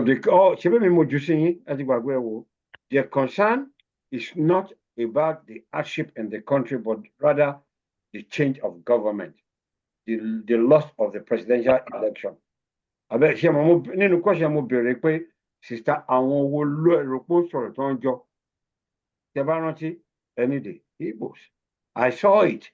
99% of those talking, in attendance, and the one telling them, and what it was telling them is about overturning the government. If we change the job, since Obiti lose, nothing so. So with that in mind, nobody wants to be hosted in that manner. Àwọn tó tún máa lọ jólè wá rè tó máa lọ sí ọ̀rọ̀ tí bọ̀bọ̀ yẹn. Barrister, ṣé mo lè sọ nǹkan barrister fún nǹkan tẹ́ sọ yẹn? Yeah, please. Ṣé rí àwọn fídíò tẹ́lẹ̀ send yẹn, right? Yeah. So idiot mẹ́ta kan, idiot márùn kan, 100 kan, wọn ò lè sọ nǹkan kan, right? On behalf of millions of people, tí à ń jẹ Nàìjíríà, ká take yẹn so serious. So yẹn, nǹkan tẹ́mi rò nìyẹn ń pa yẹn o. So I don't know. Ṣé àwa máa dúró ká gbọ́ nǹkan tó fẹ́ ṣe ká police wà ń bẹ̀, ẹni sùúrù, ṣebí Nigeria government wà ń bẹ̀, they can stop all these things. Tó bá fẹ́ stop now. They can stop it. Ṣé àwọn Boko Haram tó wà ń bẹ̀ yẹn, why don't fi lọ stop it? Àwọn farmers don't stop. Why can't they stop them? Now one Google pẹ̀lú àwọn tó fẹ́ ṣe kí náà ti ń pè tó fẹ́ protest yìí. They can stop it. Àwọn ni peace officers, peacekeepers ní country. They can stop it. Only stop any violence. Nigerian police, Nigerian army, they can stop any violence. Àwọn ọlọ́pàá ti sọ síta, wọ́n ti sọ síta. They can protect that, they can prevent that. Ẹ máa gbọ́, army àti ọlọ́pàá ti sọ síta yìí pé àwọn support wọn fún peaceful protest, but tí wọ́n bá gbé violent wá, àwọn á fún wọn ní violent. Àwọn náà ló máa organize it. Then we organize that violence, then we escalate it. Mr. Otomo, ẹ jẹ́ kí n sọ. Okay. Ẹ jẹ́ Sherry, one thing me believe very strongly. Wípé nǹkan kan tá a bá ṣe àsọmọ Yorùbá. Anyway, tá a bá wà, tá a bá ti gbélé ìkàlẹ̀ ọ̀rọ̀ táwọn bàbá wa sọ tí wọ́n fi ọ̀rọ̀ sùnùkùn ojú sùnùkùn wò. Pé ilé là ń wọ̀ ká tó sọmọ lórúkọ, a máa tẹ́ níbẹ̀ ni. Yorùbá ní awí fún ni kó tó la. Bàbá tó wà responsible. Àwọn bàbá kan wà tó wà responsible wọn lè sọ̀rọ̀ fún èmi kì í gbọ́ mú ìwà. Because I've learned a lot from this baba. Àgbà ti jẹ́ agbára. They say something today, another day wọ́n máa sọ nǹkan on me. Àwọn yẹn ni I believe. Ẹ mọ̀ pé ẹ má bínú. Àgbà tá à ń sọ níbi kì í ṣe tọ́jú orí. Wọ́n ní awí fún ni kó tó la ni, àgbà ìjà ni. Màá gbé ṣubú o. Èèyàn sọ fún yín pé òun kógun bọ̀. Wọ́n ní ogun àwítẹ́lẹ̀ kì í parọ́ tó bá gbọ́n. Nígbà tí ẹ bá sọ fún mi pé ilẹ̀ bàbá mi, àwọn bọ̀ wá da nǹkan rú bẹ̀, àwọn máa ṣe, màá wá lajú sílẹ̀. I'm sorry, Mr. Utomo. Wọ́n lè threaten èèyàn pé à ń bọ̀ nǹkan báyìí la máa ṣe o, a máa overthrow kí tá a bá overthrow kò sí ní interest Yorùbá nation. Wọ́n lágbá òfìfo ló máa ń dún. Àwọn tó ń pariwo yẹn àgbá òfìfo ni wọ́n to me. Really? Police wà ń bẹ̀, soldiers wà ń bẹ̀. Nǹkan á ti bàjẹ́, ká tó sọ gbogbo yẹn, á ti bàjẹ́. The most important pé ká má jẹ́ kó ṣẹlẹ̀ rárá. Àmọ̀tẹ́kùn ẹ̀ ní nǹkan tá a ti sọ. Mo ní nǹkan tí mo fẹ́ sọ o. Nípa Napoleon tó sọ pé ibo ni police wà, ibo ni army wà. Ẹ jẹ́ ká padà ká wọnú history, recent history ilẹ̀ Yorùbá. Nígbà tó bẹ̀rẹ̀ sí lé àwọn èèyàn kúrò lóko, tó ń bá àwọn ìyá wa, tó ń kó màálù, ṣé kò sí sójà, ṣé kò sí police? Ibo ni order ti ń wá fún directive tí police máa fi react sí nǹkan? Yorùbá ló máa ń sọ pé má fi oko mi dáná, ìjọ kan lèèyàn pọ̀. Ta ló ń pọ̀ wá nílẹ̀ Yorùbá? Àwọn Àgbẹ̀kọ̀yà nísìnyí, they turned out to be useless. OPC, they turned out to be useless. Gbogbo wọn tá à ń pariwo tí wọ́n fẹ́ ṣe protest, èmi ò ní kéèyàn má ṣe protest, but tá a bá ní confidence nínú Àgbẹ̀kọ̀yà àti OPC torí wọ́n bá wà school on. Ẹ má bọ̀ ẹ wá ṣe protest, ẹ wá kọjá àyè yìí. A rí nǹkan tó ṣẹlẹ̀ ní EndSARS. Ó dẹ̀ yẹ ká wà prepared. Àní kẹ má protest. But ẹ bá ṣe rìnrìn sí tó yẹ kẹrin, tí wọ́n bá ṣá wọn yànnàyànnà ní ìfọ́sí tó dáa. Everything is within our reach. Àwa la ní láti bẹ̀rẹ̀ sí máa ṣe nǹkan tó yẹ kí a ṣe láti protect ilẹ̀ wa àti àwọn èèyàn wa. Ẹ lè defend the police mọ́, ẹ lè defend the army mọ́. Ọwọ́ wa nísìnyí, ọwọ́ wa la máa fi tún ara wa ṣe. So protest yìí mi ò support ẹ̀ torí wọ́n ti hijack ẹ̀ already. Oh yes. The same with hijack EndSARS. So now, anybody wa balẹ̀ wa jẹ́.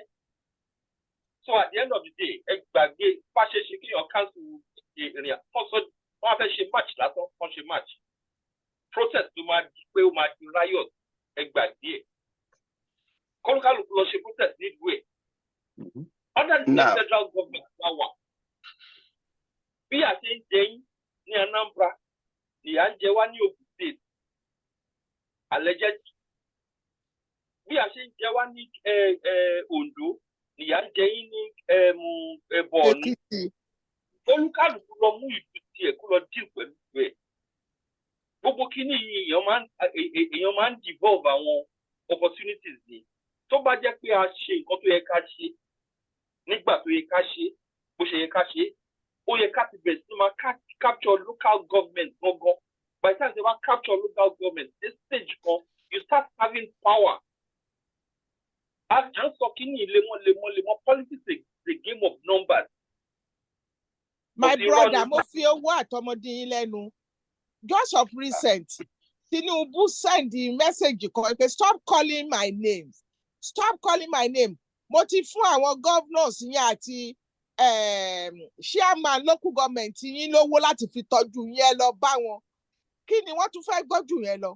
Èmi ò support government o, mi ò kò sí nǹkan tó kàn mí pẹ̀lú politics o, and God sees me. Oh, God sees my heart. Kò sí nǹkan tó kàn mí pẹ̀lú ẹ̀. Ṣùgbọ́n ẹ jẹ́ ká call a spade a spade. Tí èèyàn bá ṣe nǹkan tí ò dáa ká sọ pé kò dáa, tó bá ṣe nǹkan tó dáa ká sọ pé ó dáa. When my brother look at that video, 99% of àwọn tó wà ń bẹ ọmọ Ìgbò ni. Gbogbo wọn ṣe pariwo Lagos náà ni. Kí ló ṣẹlẹ̀? Kò sẹ́ni tó ní kẹ́ ẹ má protest. Protest, but go to your village. Ẹ lọ protest ní Port Harcourt, Enugu, Anambra. Kí Yorùbá náà protest ní Ìbàdàn, Èkó. Ọmọ Yorùbá tó bá wá bí rẹ tó sọ pé akótilétà olòṣì lòun fẹ́ bá nǹkan tí wọ́n fowó iyebíye ṣe bá dẹ̀ rí. Ṣẹ́ẹ̀rí irritated làwọn bẹ́ẹ̀ lè change wọn kò possible. Wọ́n ní agenda tiwọn. Ilẹ̀ wọn ò dáa. Kò sí ìwọ̀n kan lè ṣe lù wọn. Àwa Yorùbá we are open minded. We are a lè gba anything. But ó máa ń dé stage kan tó yẹ pé àṣejù ní àwa Yorùbá kan ń ṣe. Then barista gbàdúrà kan lẹ́ẹ̀kan. Mo sọ́rí o, kì í ṣe gbogbo àdúrà lè máa ṣàmì. Kí Tinubu succeed. Tinubu ò lè succeed láíláí kò possible. Emotion la fi ń gbé thinking ní kò lè succeed. Because ẹ jẹ́ ká kọ́kọ́ rántí wípé Tinubu kò ní total power. He does not have the position of a dictator. Kò sí nǹkan tó máa ṣe lára ìdí àtọ́fi ní separation of powers nìyẹn. Lára ìdí àtọ́fi ní check and balance nìyẹn. Òun gan máa need láti lọ sí National Assembly kó tó di pé ó lè ṣe àwọn kankan. Wọ́n dẹ̀ máa block ẹ̀ ní. He will never succeed. Eléyìí kì í ṣe ọ̀rọ̀ kíní. Kò sẹ́nìbọ̀dì tó lè succeed. Wọ́n máa ń sọ kíní yẹn, wọ́n máa ń sọ bí eré bí àwàdà. Wípé wọ́n máa gbé Jésù gan wá, kò lè ṣe. That is the fact. Gbogbo inú ìgbéra wa lè fi Maradona ni. Sherry, Àmọ̀tẹ́kùn. Má bínú, Mr. Owótọ́mi. Okay. Yorùbá mọ̀lá, being a human that I am, èròǹgbà ọkàn tèmi tí mo gbà ládùúrà. Ọbásanjọ́, tábàwò káwò governance in Nigeria, the most successful government is Ọbásanjọ́. It was very tábàwò in balance with fine side. Harry, when we talk of proportional representation, he did it. Gender sensitivity, he did it. Debt reconciliation, he did it. Bringing expertise from all over the world, Obasanjo did it. He paid our debt with Paris Club and he left a lot of money in the government cover. Obasanjo solved the problem in Nigeria. Considering governance is a continuum. In many areas to succeed, there will be other areas to fail. So, Timagbadra fún as a Yoruba nation self-determination activist, Timagbadra fún pé kí nǹkan dáadáa jáde ńbẹ̀. Ó lè má ṣẹlẹ̀ ní lifetime ẹ̀. Àdúrà tí mo gbà ní pé kí àwọn ẹ̀yà yòókù má bú ìran mi. ipe ẹ̀sìn bá ti rí ti eléyìí náà ó ti tẹ́ àwọn lọ́rùn àwọn ọmọ ìyá jẹ àwa ò ní ránkà dìde lọ́dọ̀ wa kò kúṣẹ́ tó ń pariwo Buhari mọ́ ó tó lọ ti ní kẹ́nìbọ̀dì má trọ́bù lòun but bí wọ́n ṣe máa deal pẹ̀lú Yorùbá máa yàtọ̀ tán bá sọ̀rọ̀ ọ̀tọ̀ ẹni bá jókòó síbi tán ti pè wá ní hypocrite tán pè wá ní coward pẹ̀lú first in Africa that we are a rò pé nǹkan tán máa ṣe fẹ́lẹ̀ máa yàtọ̀ so ti èmi tí mò ń gbà ládùúrà ni pé mi ò mọ́nú ẹ̀ ìgbà tó di governor Lagos State many things làwọn èèyàn rò but we saw the way tó jẹ́ pé tó sọ gbogbo ó run Lagos State even when Ọbásanjọ́ ọba kan ẹ̀ tó withheld owó ẹ̀ so mo fẹ́ fi pé fún self determination o wípé bóyá tí through National Assembly that you mentioned tí nǹkan kan bá go through lẹ́nìí mo ti rí àwọn trial balloon nǹkan tí mi ò fẹ́ sọ lórí afẹ́fẹ́ ń bì but one tí mo lè sọ adetiri the middle belt are asking for regional governance àti rí reversion to kí lorúkọ ẹ̀ the former Nigerian national item gbogbo yẹn náà ẹbí ìgbà tí èèyàn tẹ̀lé díẹ̀díẹ̀ náà abeg we could have written another one ó yẹ ọmọ tó sunkún ó yẹ yẹ tó ń bẹ̀ bẹ́ẹ̀ mi ṣe rí nìyẹn so I want to hope against hope wípé dúdùn lọ́sàn máa so èmi well you may be right pé bóyá kò ní succeed but I like to think pé àwa tá à ń jàjàǹgbara á sì rí nǹkan kan dì mú nínú àwọn òfin tó máa jáde tí tèmi ní pé bí middle belt ṣe ń sọ yẹn kí àwọn other region náà káwọn náà máa sọ ká ṣáà change constitution 1999 yìí kí nǹkan gidi kó jáde níbẹ̀ bàbá Àkàndé sọ̀rọ̀ few months ago pé Nàìjíríà lè succeed pẹ̀lú constitution yìí their approach to that I don't know what they want to do nobody can say pé nǹkan báyìí ló ń mọ̀ bàbá Fápóhùndá ti gbé tiẹ̀ lọ regional kìíní tó fẹ́ ṣe middle belt náà gbé tiwọn lọ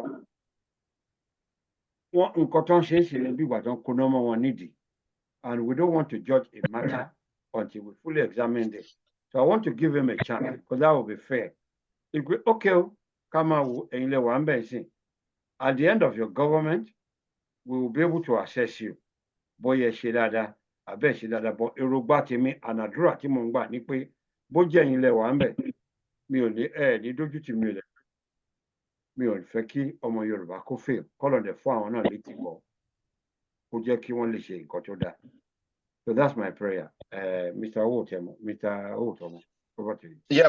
Yeah, I need to clear something. Yes. Why tí mo sọ pé army and police they are the security of the land tí government tó bá fẹ́ ṣe nǹkan tó dáa right tó bá fẹ́ ṣe gbogbo pálapàla tó ń ṣẹlẹ̀ yẹn wọ́n stop ẹ̀ they are part of it that's what I want to say simple as that.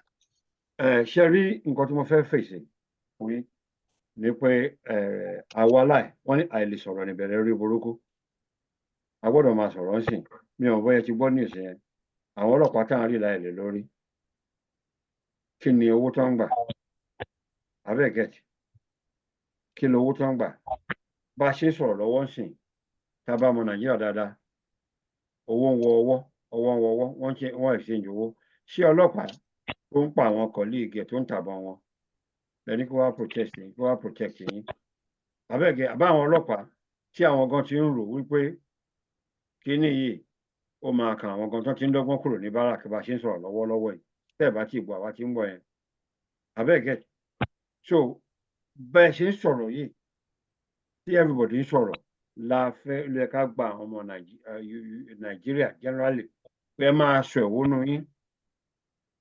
ẹ̀wọ́nú yín many things tó lè wrong ló wrong baba in Nigeria today there's no such thing as party political funding no such thing mi ò gbọ́ a man wants to go into elective position ó ta ilé ẹ̀ òun ló mọ bó ṣe rówó tó pín fún yín abẹ́gẹ́ ẹ wá débẹ̀ ẹ̀kọ́ constituency allowance fún my own old age security the legacy of my children, their inheritance. Èmi tí mi ò gbọ́ bọ́ọ̀ sí máa ṣí sí community mi rí, ẹ wá fi mí sí position láti wá tún ayé yín ṣe. Amúkọ ẹ̀rù ẹ wọ́ gbogbo nǹkan tẹ́ gbọ́dọ̀ kọ́kọ́ wò nìyẹn. So the way we play politics is totally wrong as far as I'm concerned. So tẹ́ bá wò pé politician ṣe báyìí, ọlọ́pàá ní kán kó jáde, kán ṣe kinní kan. Ọlọ́pàá jáde bọ̀ wá ṣe nǹkan tẹ́ bá fẹ́ kán ṣe. Ṣé báwọn kan ló wá sí Lẹ́kí? Àbí ta ló cover wọn? Àwọn tó rán wọn ṣẹ́ náà ni. Òkú àwọn kan dùn ní wọn tí wọn rò tọ́ ń bẹ̀. Ẹ jọ̀ọ́ tá a bá ń rely lórí security apparatus in Nigeria, let's be real, ta ló pa Funsho Williams? Àbí ta ló pa Funsho Williams? That means Nigeria is a zoo then. But any security more and anything more. They are zoo.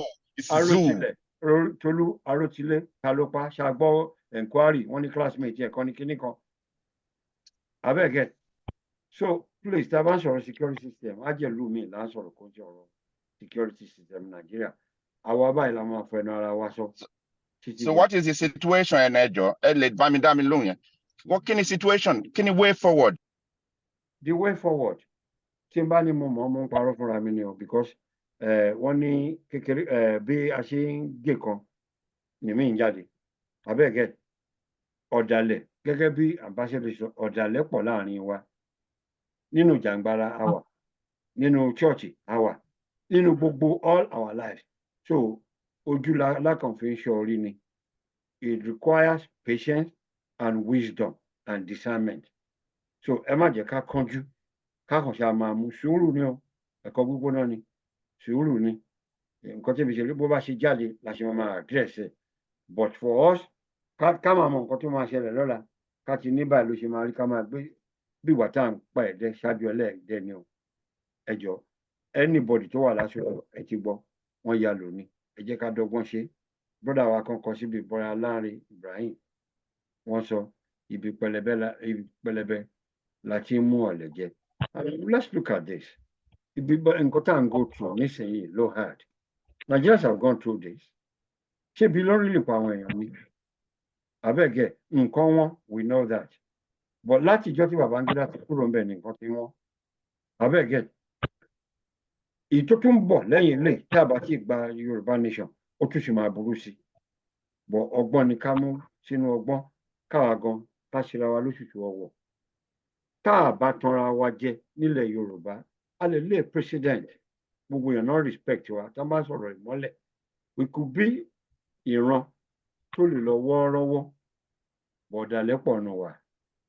Abẹ́gẹ́ a lè lé record pípé àwa la tètè lọ. Okun náà fi ń gbé tìta. Anybody bá lórí ìkànnì yìí tó bá sọ pé ọ̀rọ̀ jàǹgbara ò tí ì sún òun tóun ò lò kó cross mind òun rí except from give me a higher love to motivate èèyàn. Irọ́ ló ń pa. Ṣé irọ́ ti pọ̀ jù fún wa? A nífẹ̀ẹ́ ara wa.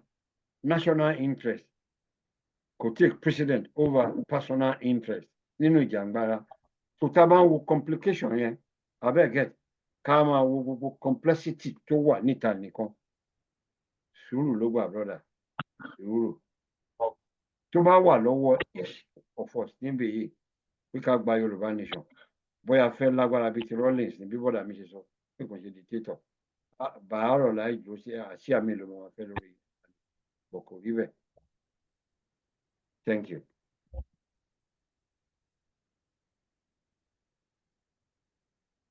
Hello, brother Awotomo Shetiwo. Sister Yemisi, ẹjọ́ ṣé kò sẹ́ni tó fẹ́ sọ̀rọ̀ mọ́. Mr. Kolade, do you have anything to say? No. Okay. Thank you. Anybody? I'm done. I'm done. Okay. But he said the case video you see Mr. Wotomo káwọn náà lọ wò ó reflect on it. Ẹ ṣé gan, ẹnìkan ní national interest will force us to like the leader that is doing it right. I agree with that. More agree. There are traitors within the military. Even Professor Lubumba said we have to wait for at least 3 years to begin to see desired changes in the 4-year administration. Well, it's his own opinion. Well, Kọ́lọ́ṣà jẹ́ kí ara tu àwọn èèyàn wa ni. Brother Amotekun, Ejo, over to you, and let our people have your parting shot at the same time. Over to you. Sherry, before 1966, Yoruba had so much to do. And after that, 1970 till date, Yoruba has so much to do.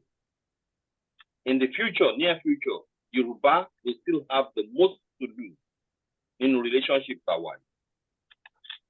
Ẹ can focus the ideology, can move on. Because relationship in Nigeria can only be 60 years that we try to need. I want to originalism this thing. I just try to try to. If I teach you, you know, how we should matter.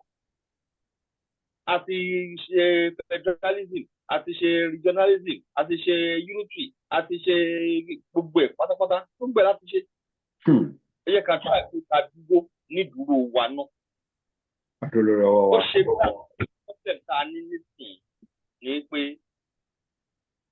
Leadership.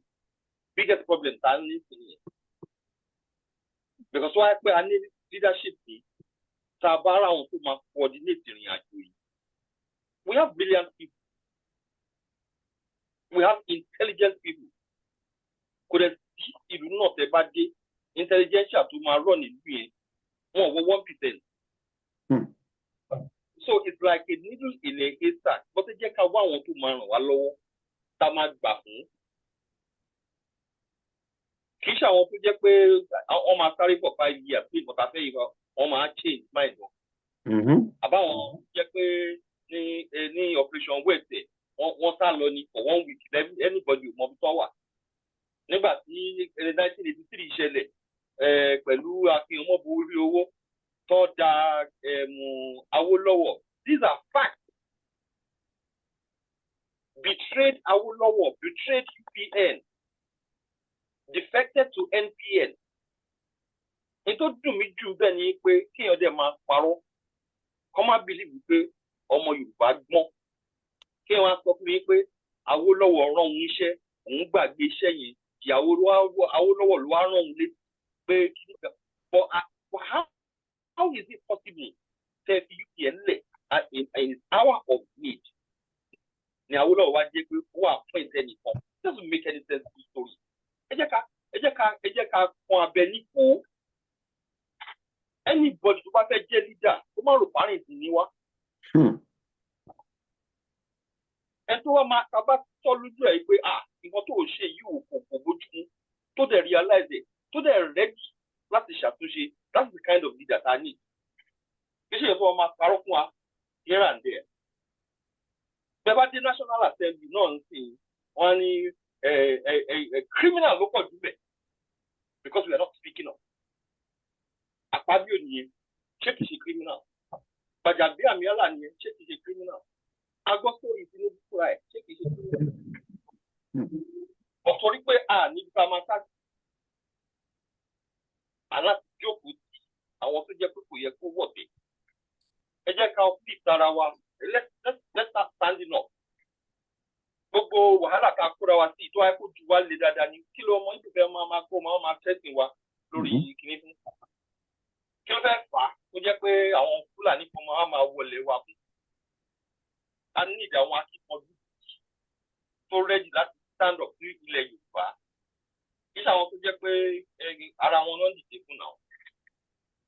So all I want to watch you anybody to watch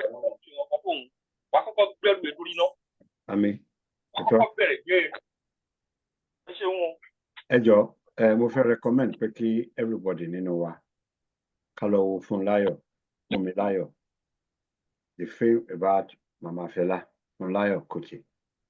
The courage, the vision, the patriotism, a lot. Please, I watched that video. I watched the film yesterday. Very inspiring. Ejo, irú spirit tó ń gbà lulẹ̀ mi. Sister Yemisi, over to you.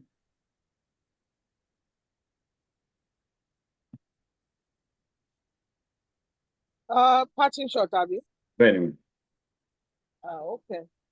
My parting shot ni pé Yoruba nation is the answer to all this problem. Kò sí nǹkan tá a fẹ́ fi kún tá a bá gba Yoruba nation. Gbogbo ilé tó ń ṣẹlẹ̀ yìí ó sì máa continue náà ni tí bàbá Tinubu bá kúrò lórí oyè nígbà tí ó bá lo time tọ́lọ̀ bá ní kó lóun bẹ̀ tán. A tún máa bẹ̀rẹ̀ sí problem yìí náà ni. So Yoruba nation is the answer for us, for the Yoruba people. So gbogbo ariwo ọjà ni àwọn tó ń pariwo wọ́n ti pariwo ìsìn pariwo kò kan àwa. Yoruba nation la fẹ́. Ṣùgbọ́n kí anybody even ọmọ Yorùbá tó rò pé òun jẹ́ hoodlums kó má wàá ba Èkó jẹ́. Kó má wàá ba gbogbo nǹkan tí wọ́n ti fi owó wa ṣe. Kó má wàá bàjẹ́. Ibi tẹ́mi dúró sí nìyẹn. Peaceful protest is allowed, but how are we sure it's going to be peaceful ní pẹ̀lú gbogbo nǹkan tí wọ́n ń sọ tán lérí ń sìn? Tó bá jẹ́ pé mind of people that are coming to protest wọ́n ní good mind wípé nǹkan tó fẹ́ protest fún ni káwọn fi ẹ̀hónú hàn. Kò ń ṣe pé kí wọ́n á ba nǹkan jẹ́. Wọ́n lè arrange, wọ́n lè ṣe ní Èkó, but for now nǹkan tí wọ́n ń sọ yẹn wọn ò lè ṣe lÉkòó mọ́. Kó ní kálukú lọ ṣe ní village ẹ̀ tó bá rí government building tó fẹ́ bàjẹ́ ń bẹ̀. It's up to them kán bàjẹ́. So gómìnà tó bá wà ń bẹ̀ tó inú ẹ̀ bá dùn kó fọwọ́ pa wọ́n lórí. Bẹ̀tí pé ẹ fẹ́ sá sí abẹ́ protest láti wá fi ba Èkó jẹ́, máa lọ sun nǹkan tí gọ́ọ̀mẹ̀ntì ṣe níná. You forgotten that when you do that, àwọn kan wọ́n máa jìyà lé lórí.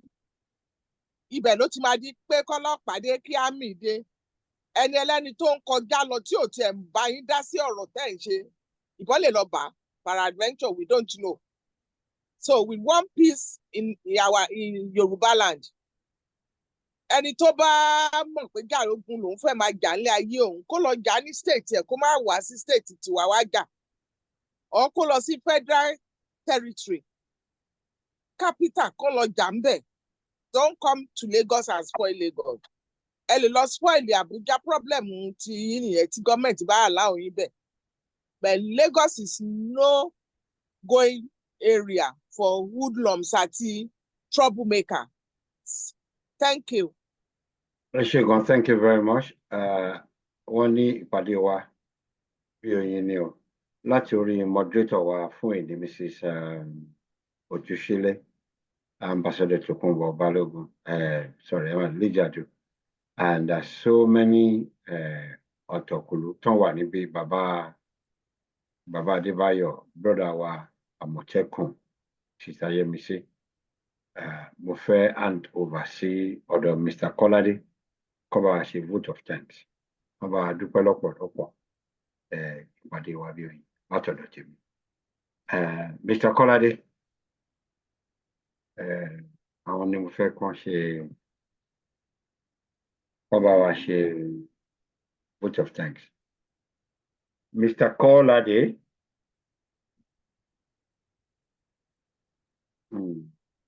Ọlá ń pé wọ́n ti dìde nídìí kínní. So ẹ ṣé gan-an, a máa ríra wa báwo. Elédùmarè, ìmísí Ọlọ́run á wà pẹ̀lú wa. Ẹ̀mí ẹ̀ kò ní yapa láàrin wa o. Iwájú báyìí ni ọ̀pá ibi tí wa lọ́wọ́ máa rí sí o. Ọ̀nà, ọgbọ́n àti ìmọ̀ àti òye tí èèyàn lè fi ṣe ọ̀rọ̀ ìlú. Kí Elédùmarè kó fún wa ìfẹ́ láàrin àwọn sùúrù láàrin àwọn kí Ọlọ́run kó fún wa. Ẹ ṣé gan, wọ́n ní òkè báyìí ni ọwọ́ afúnni ló ń gbé o. Tójú tẹran. Ilé alákàn kì í gbẹ o. Ẹ̀dá owó kò ní dá ìkọ̀kan nínú oyè o. Ẹ ṣé gan fún nǹkan tí ẹ fún wa. Gbogbo èròǹgbà yín lórí ilẹ̀ Yorùbá àṣẹ o. Àṣẹ. Ṣé gan. Mr. Kolade, ẹ̀yin ló yẹ kẹ́ ṣe vote of thanks. Mo ti bá yín ṣe. Okay, thank you. Yeah, Ọlọ́run ṣe. Thank you. Bọ́dà Àmọ̀tẹ́kùn ní nǹkan tó fẹ́ sọ. Okay. Mr. Kọ́ládé sáré lọ jẹun ni ẹ rí i pé ẹnu òfò ń dún yànmùyànmù. Bẹ́ẹ̀ni. Bóyá mo lè rí èèyàn tó lè help me by mo question kan tí ò ní kankan ṣe pẹ̀lú ẹjọ́ agbóhùn ní Facebook máa ń close kí a má jẹ mí létí. Ní Sainsbury's ń close. Ṣé Madam travel ni? Ó set me up ní big time. Wọ́n set me up. Tí bá jẹ́. Sainsbury's ti close now, Mr. Àmọ̀tẹ́kùn. Kí lẹ̀ ń sọ? Google. Ṣé bí? Àbí kọ́ nìyẹn Mr. Kọ́ládé agbóhùn náà close ní àjọ. Google ẹ̀ mi ò mọ̀. 10 o'clock, 10. Ẹ ṣeun, thank you. Sainsbury's is very close to me here. 10 o'clock, 10 p.m. Ọ̀la 5 o'clock. Kí lẹ sọ? Ṣé mi mo close mọ́ yín now? Healing Broadway. Broadway. So kúrò ní Healing Broadway àbí? Like mi rárá. No, mo sọ fún yín ni now. The last don wà lẹ́nìí. Bẹ́ẹ̀ ni jàre dádì. Ẹ ǹlẹ́ sà. Ẹ pẹ̀lẹ́. Ẹ kú ijọ́ mẹ́ta. Adúgbò. Ẹ ṣàdúrà fún mi o. Ẹ má wọrí ẹ, Ọlọ́run ti gbàdúrà yín. Amen. Àṣẹ́jì gun. Bẹ́ẹ̀ ni. Amen.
Àwa ni ìmọ́lẹ̀ gbogbo adúláwọ̀.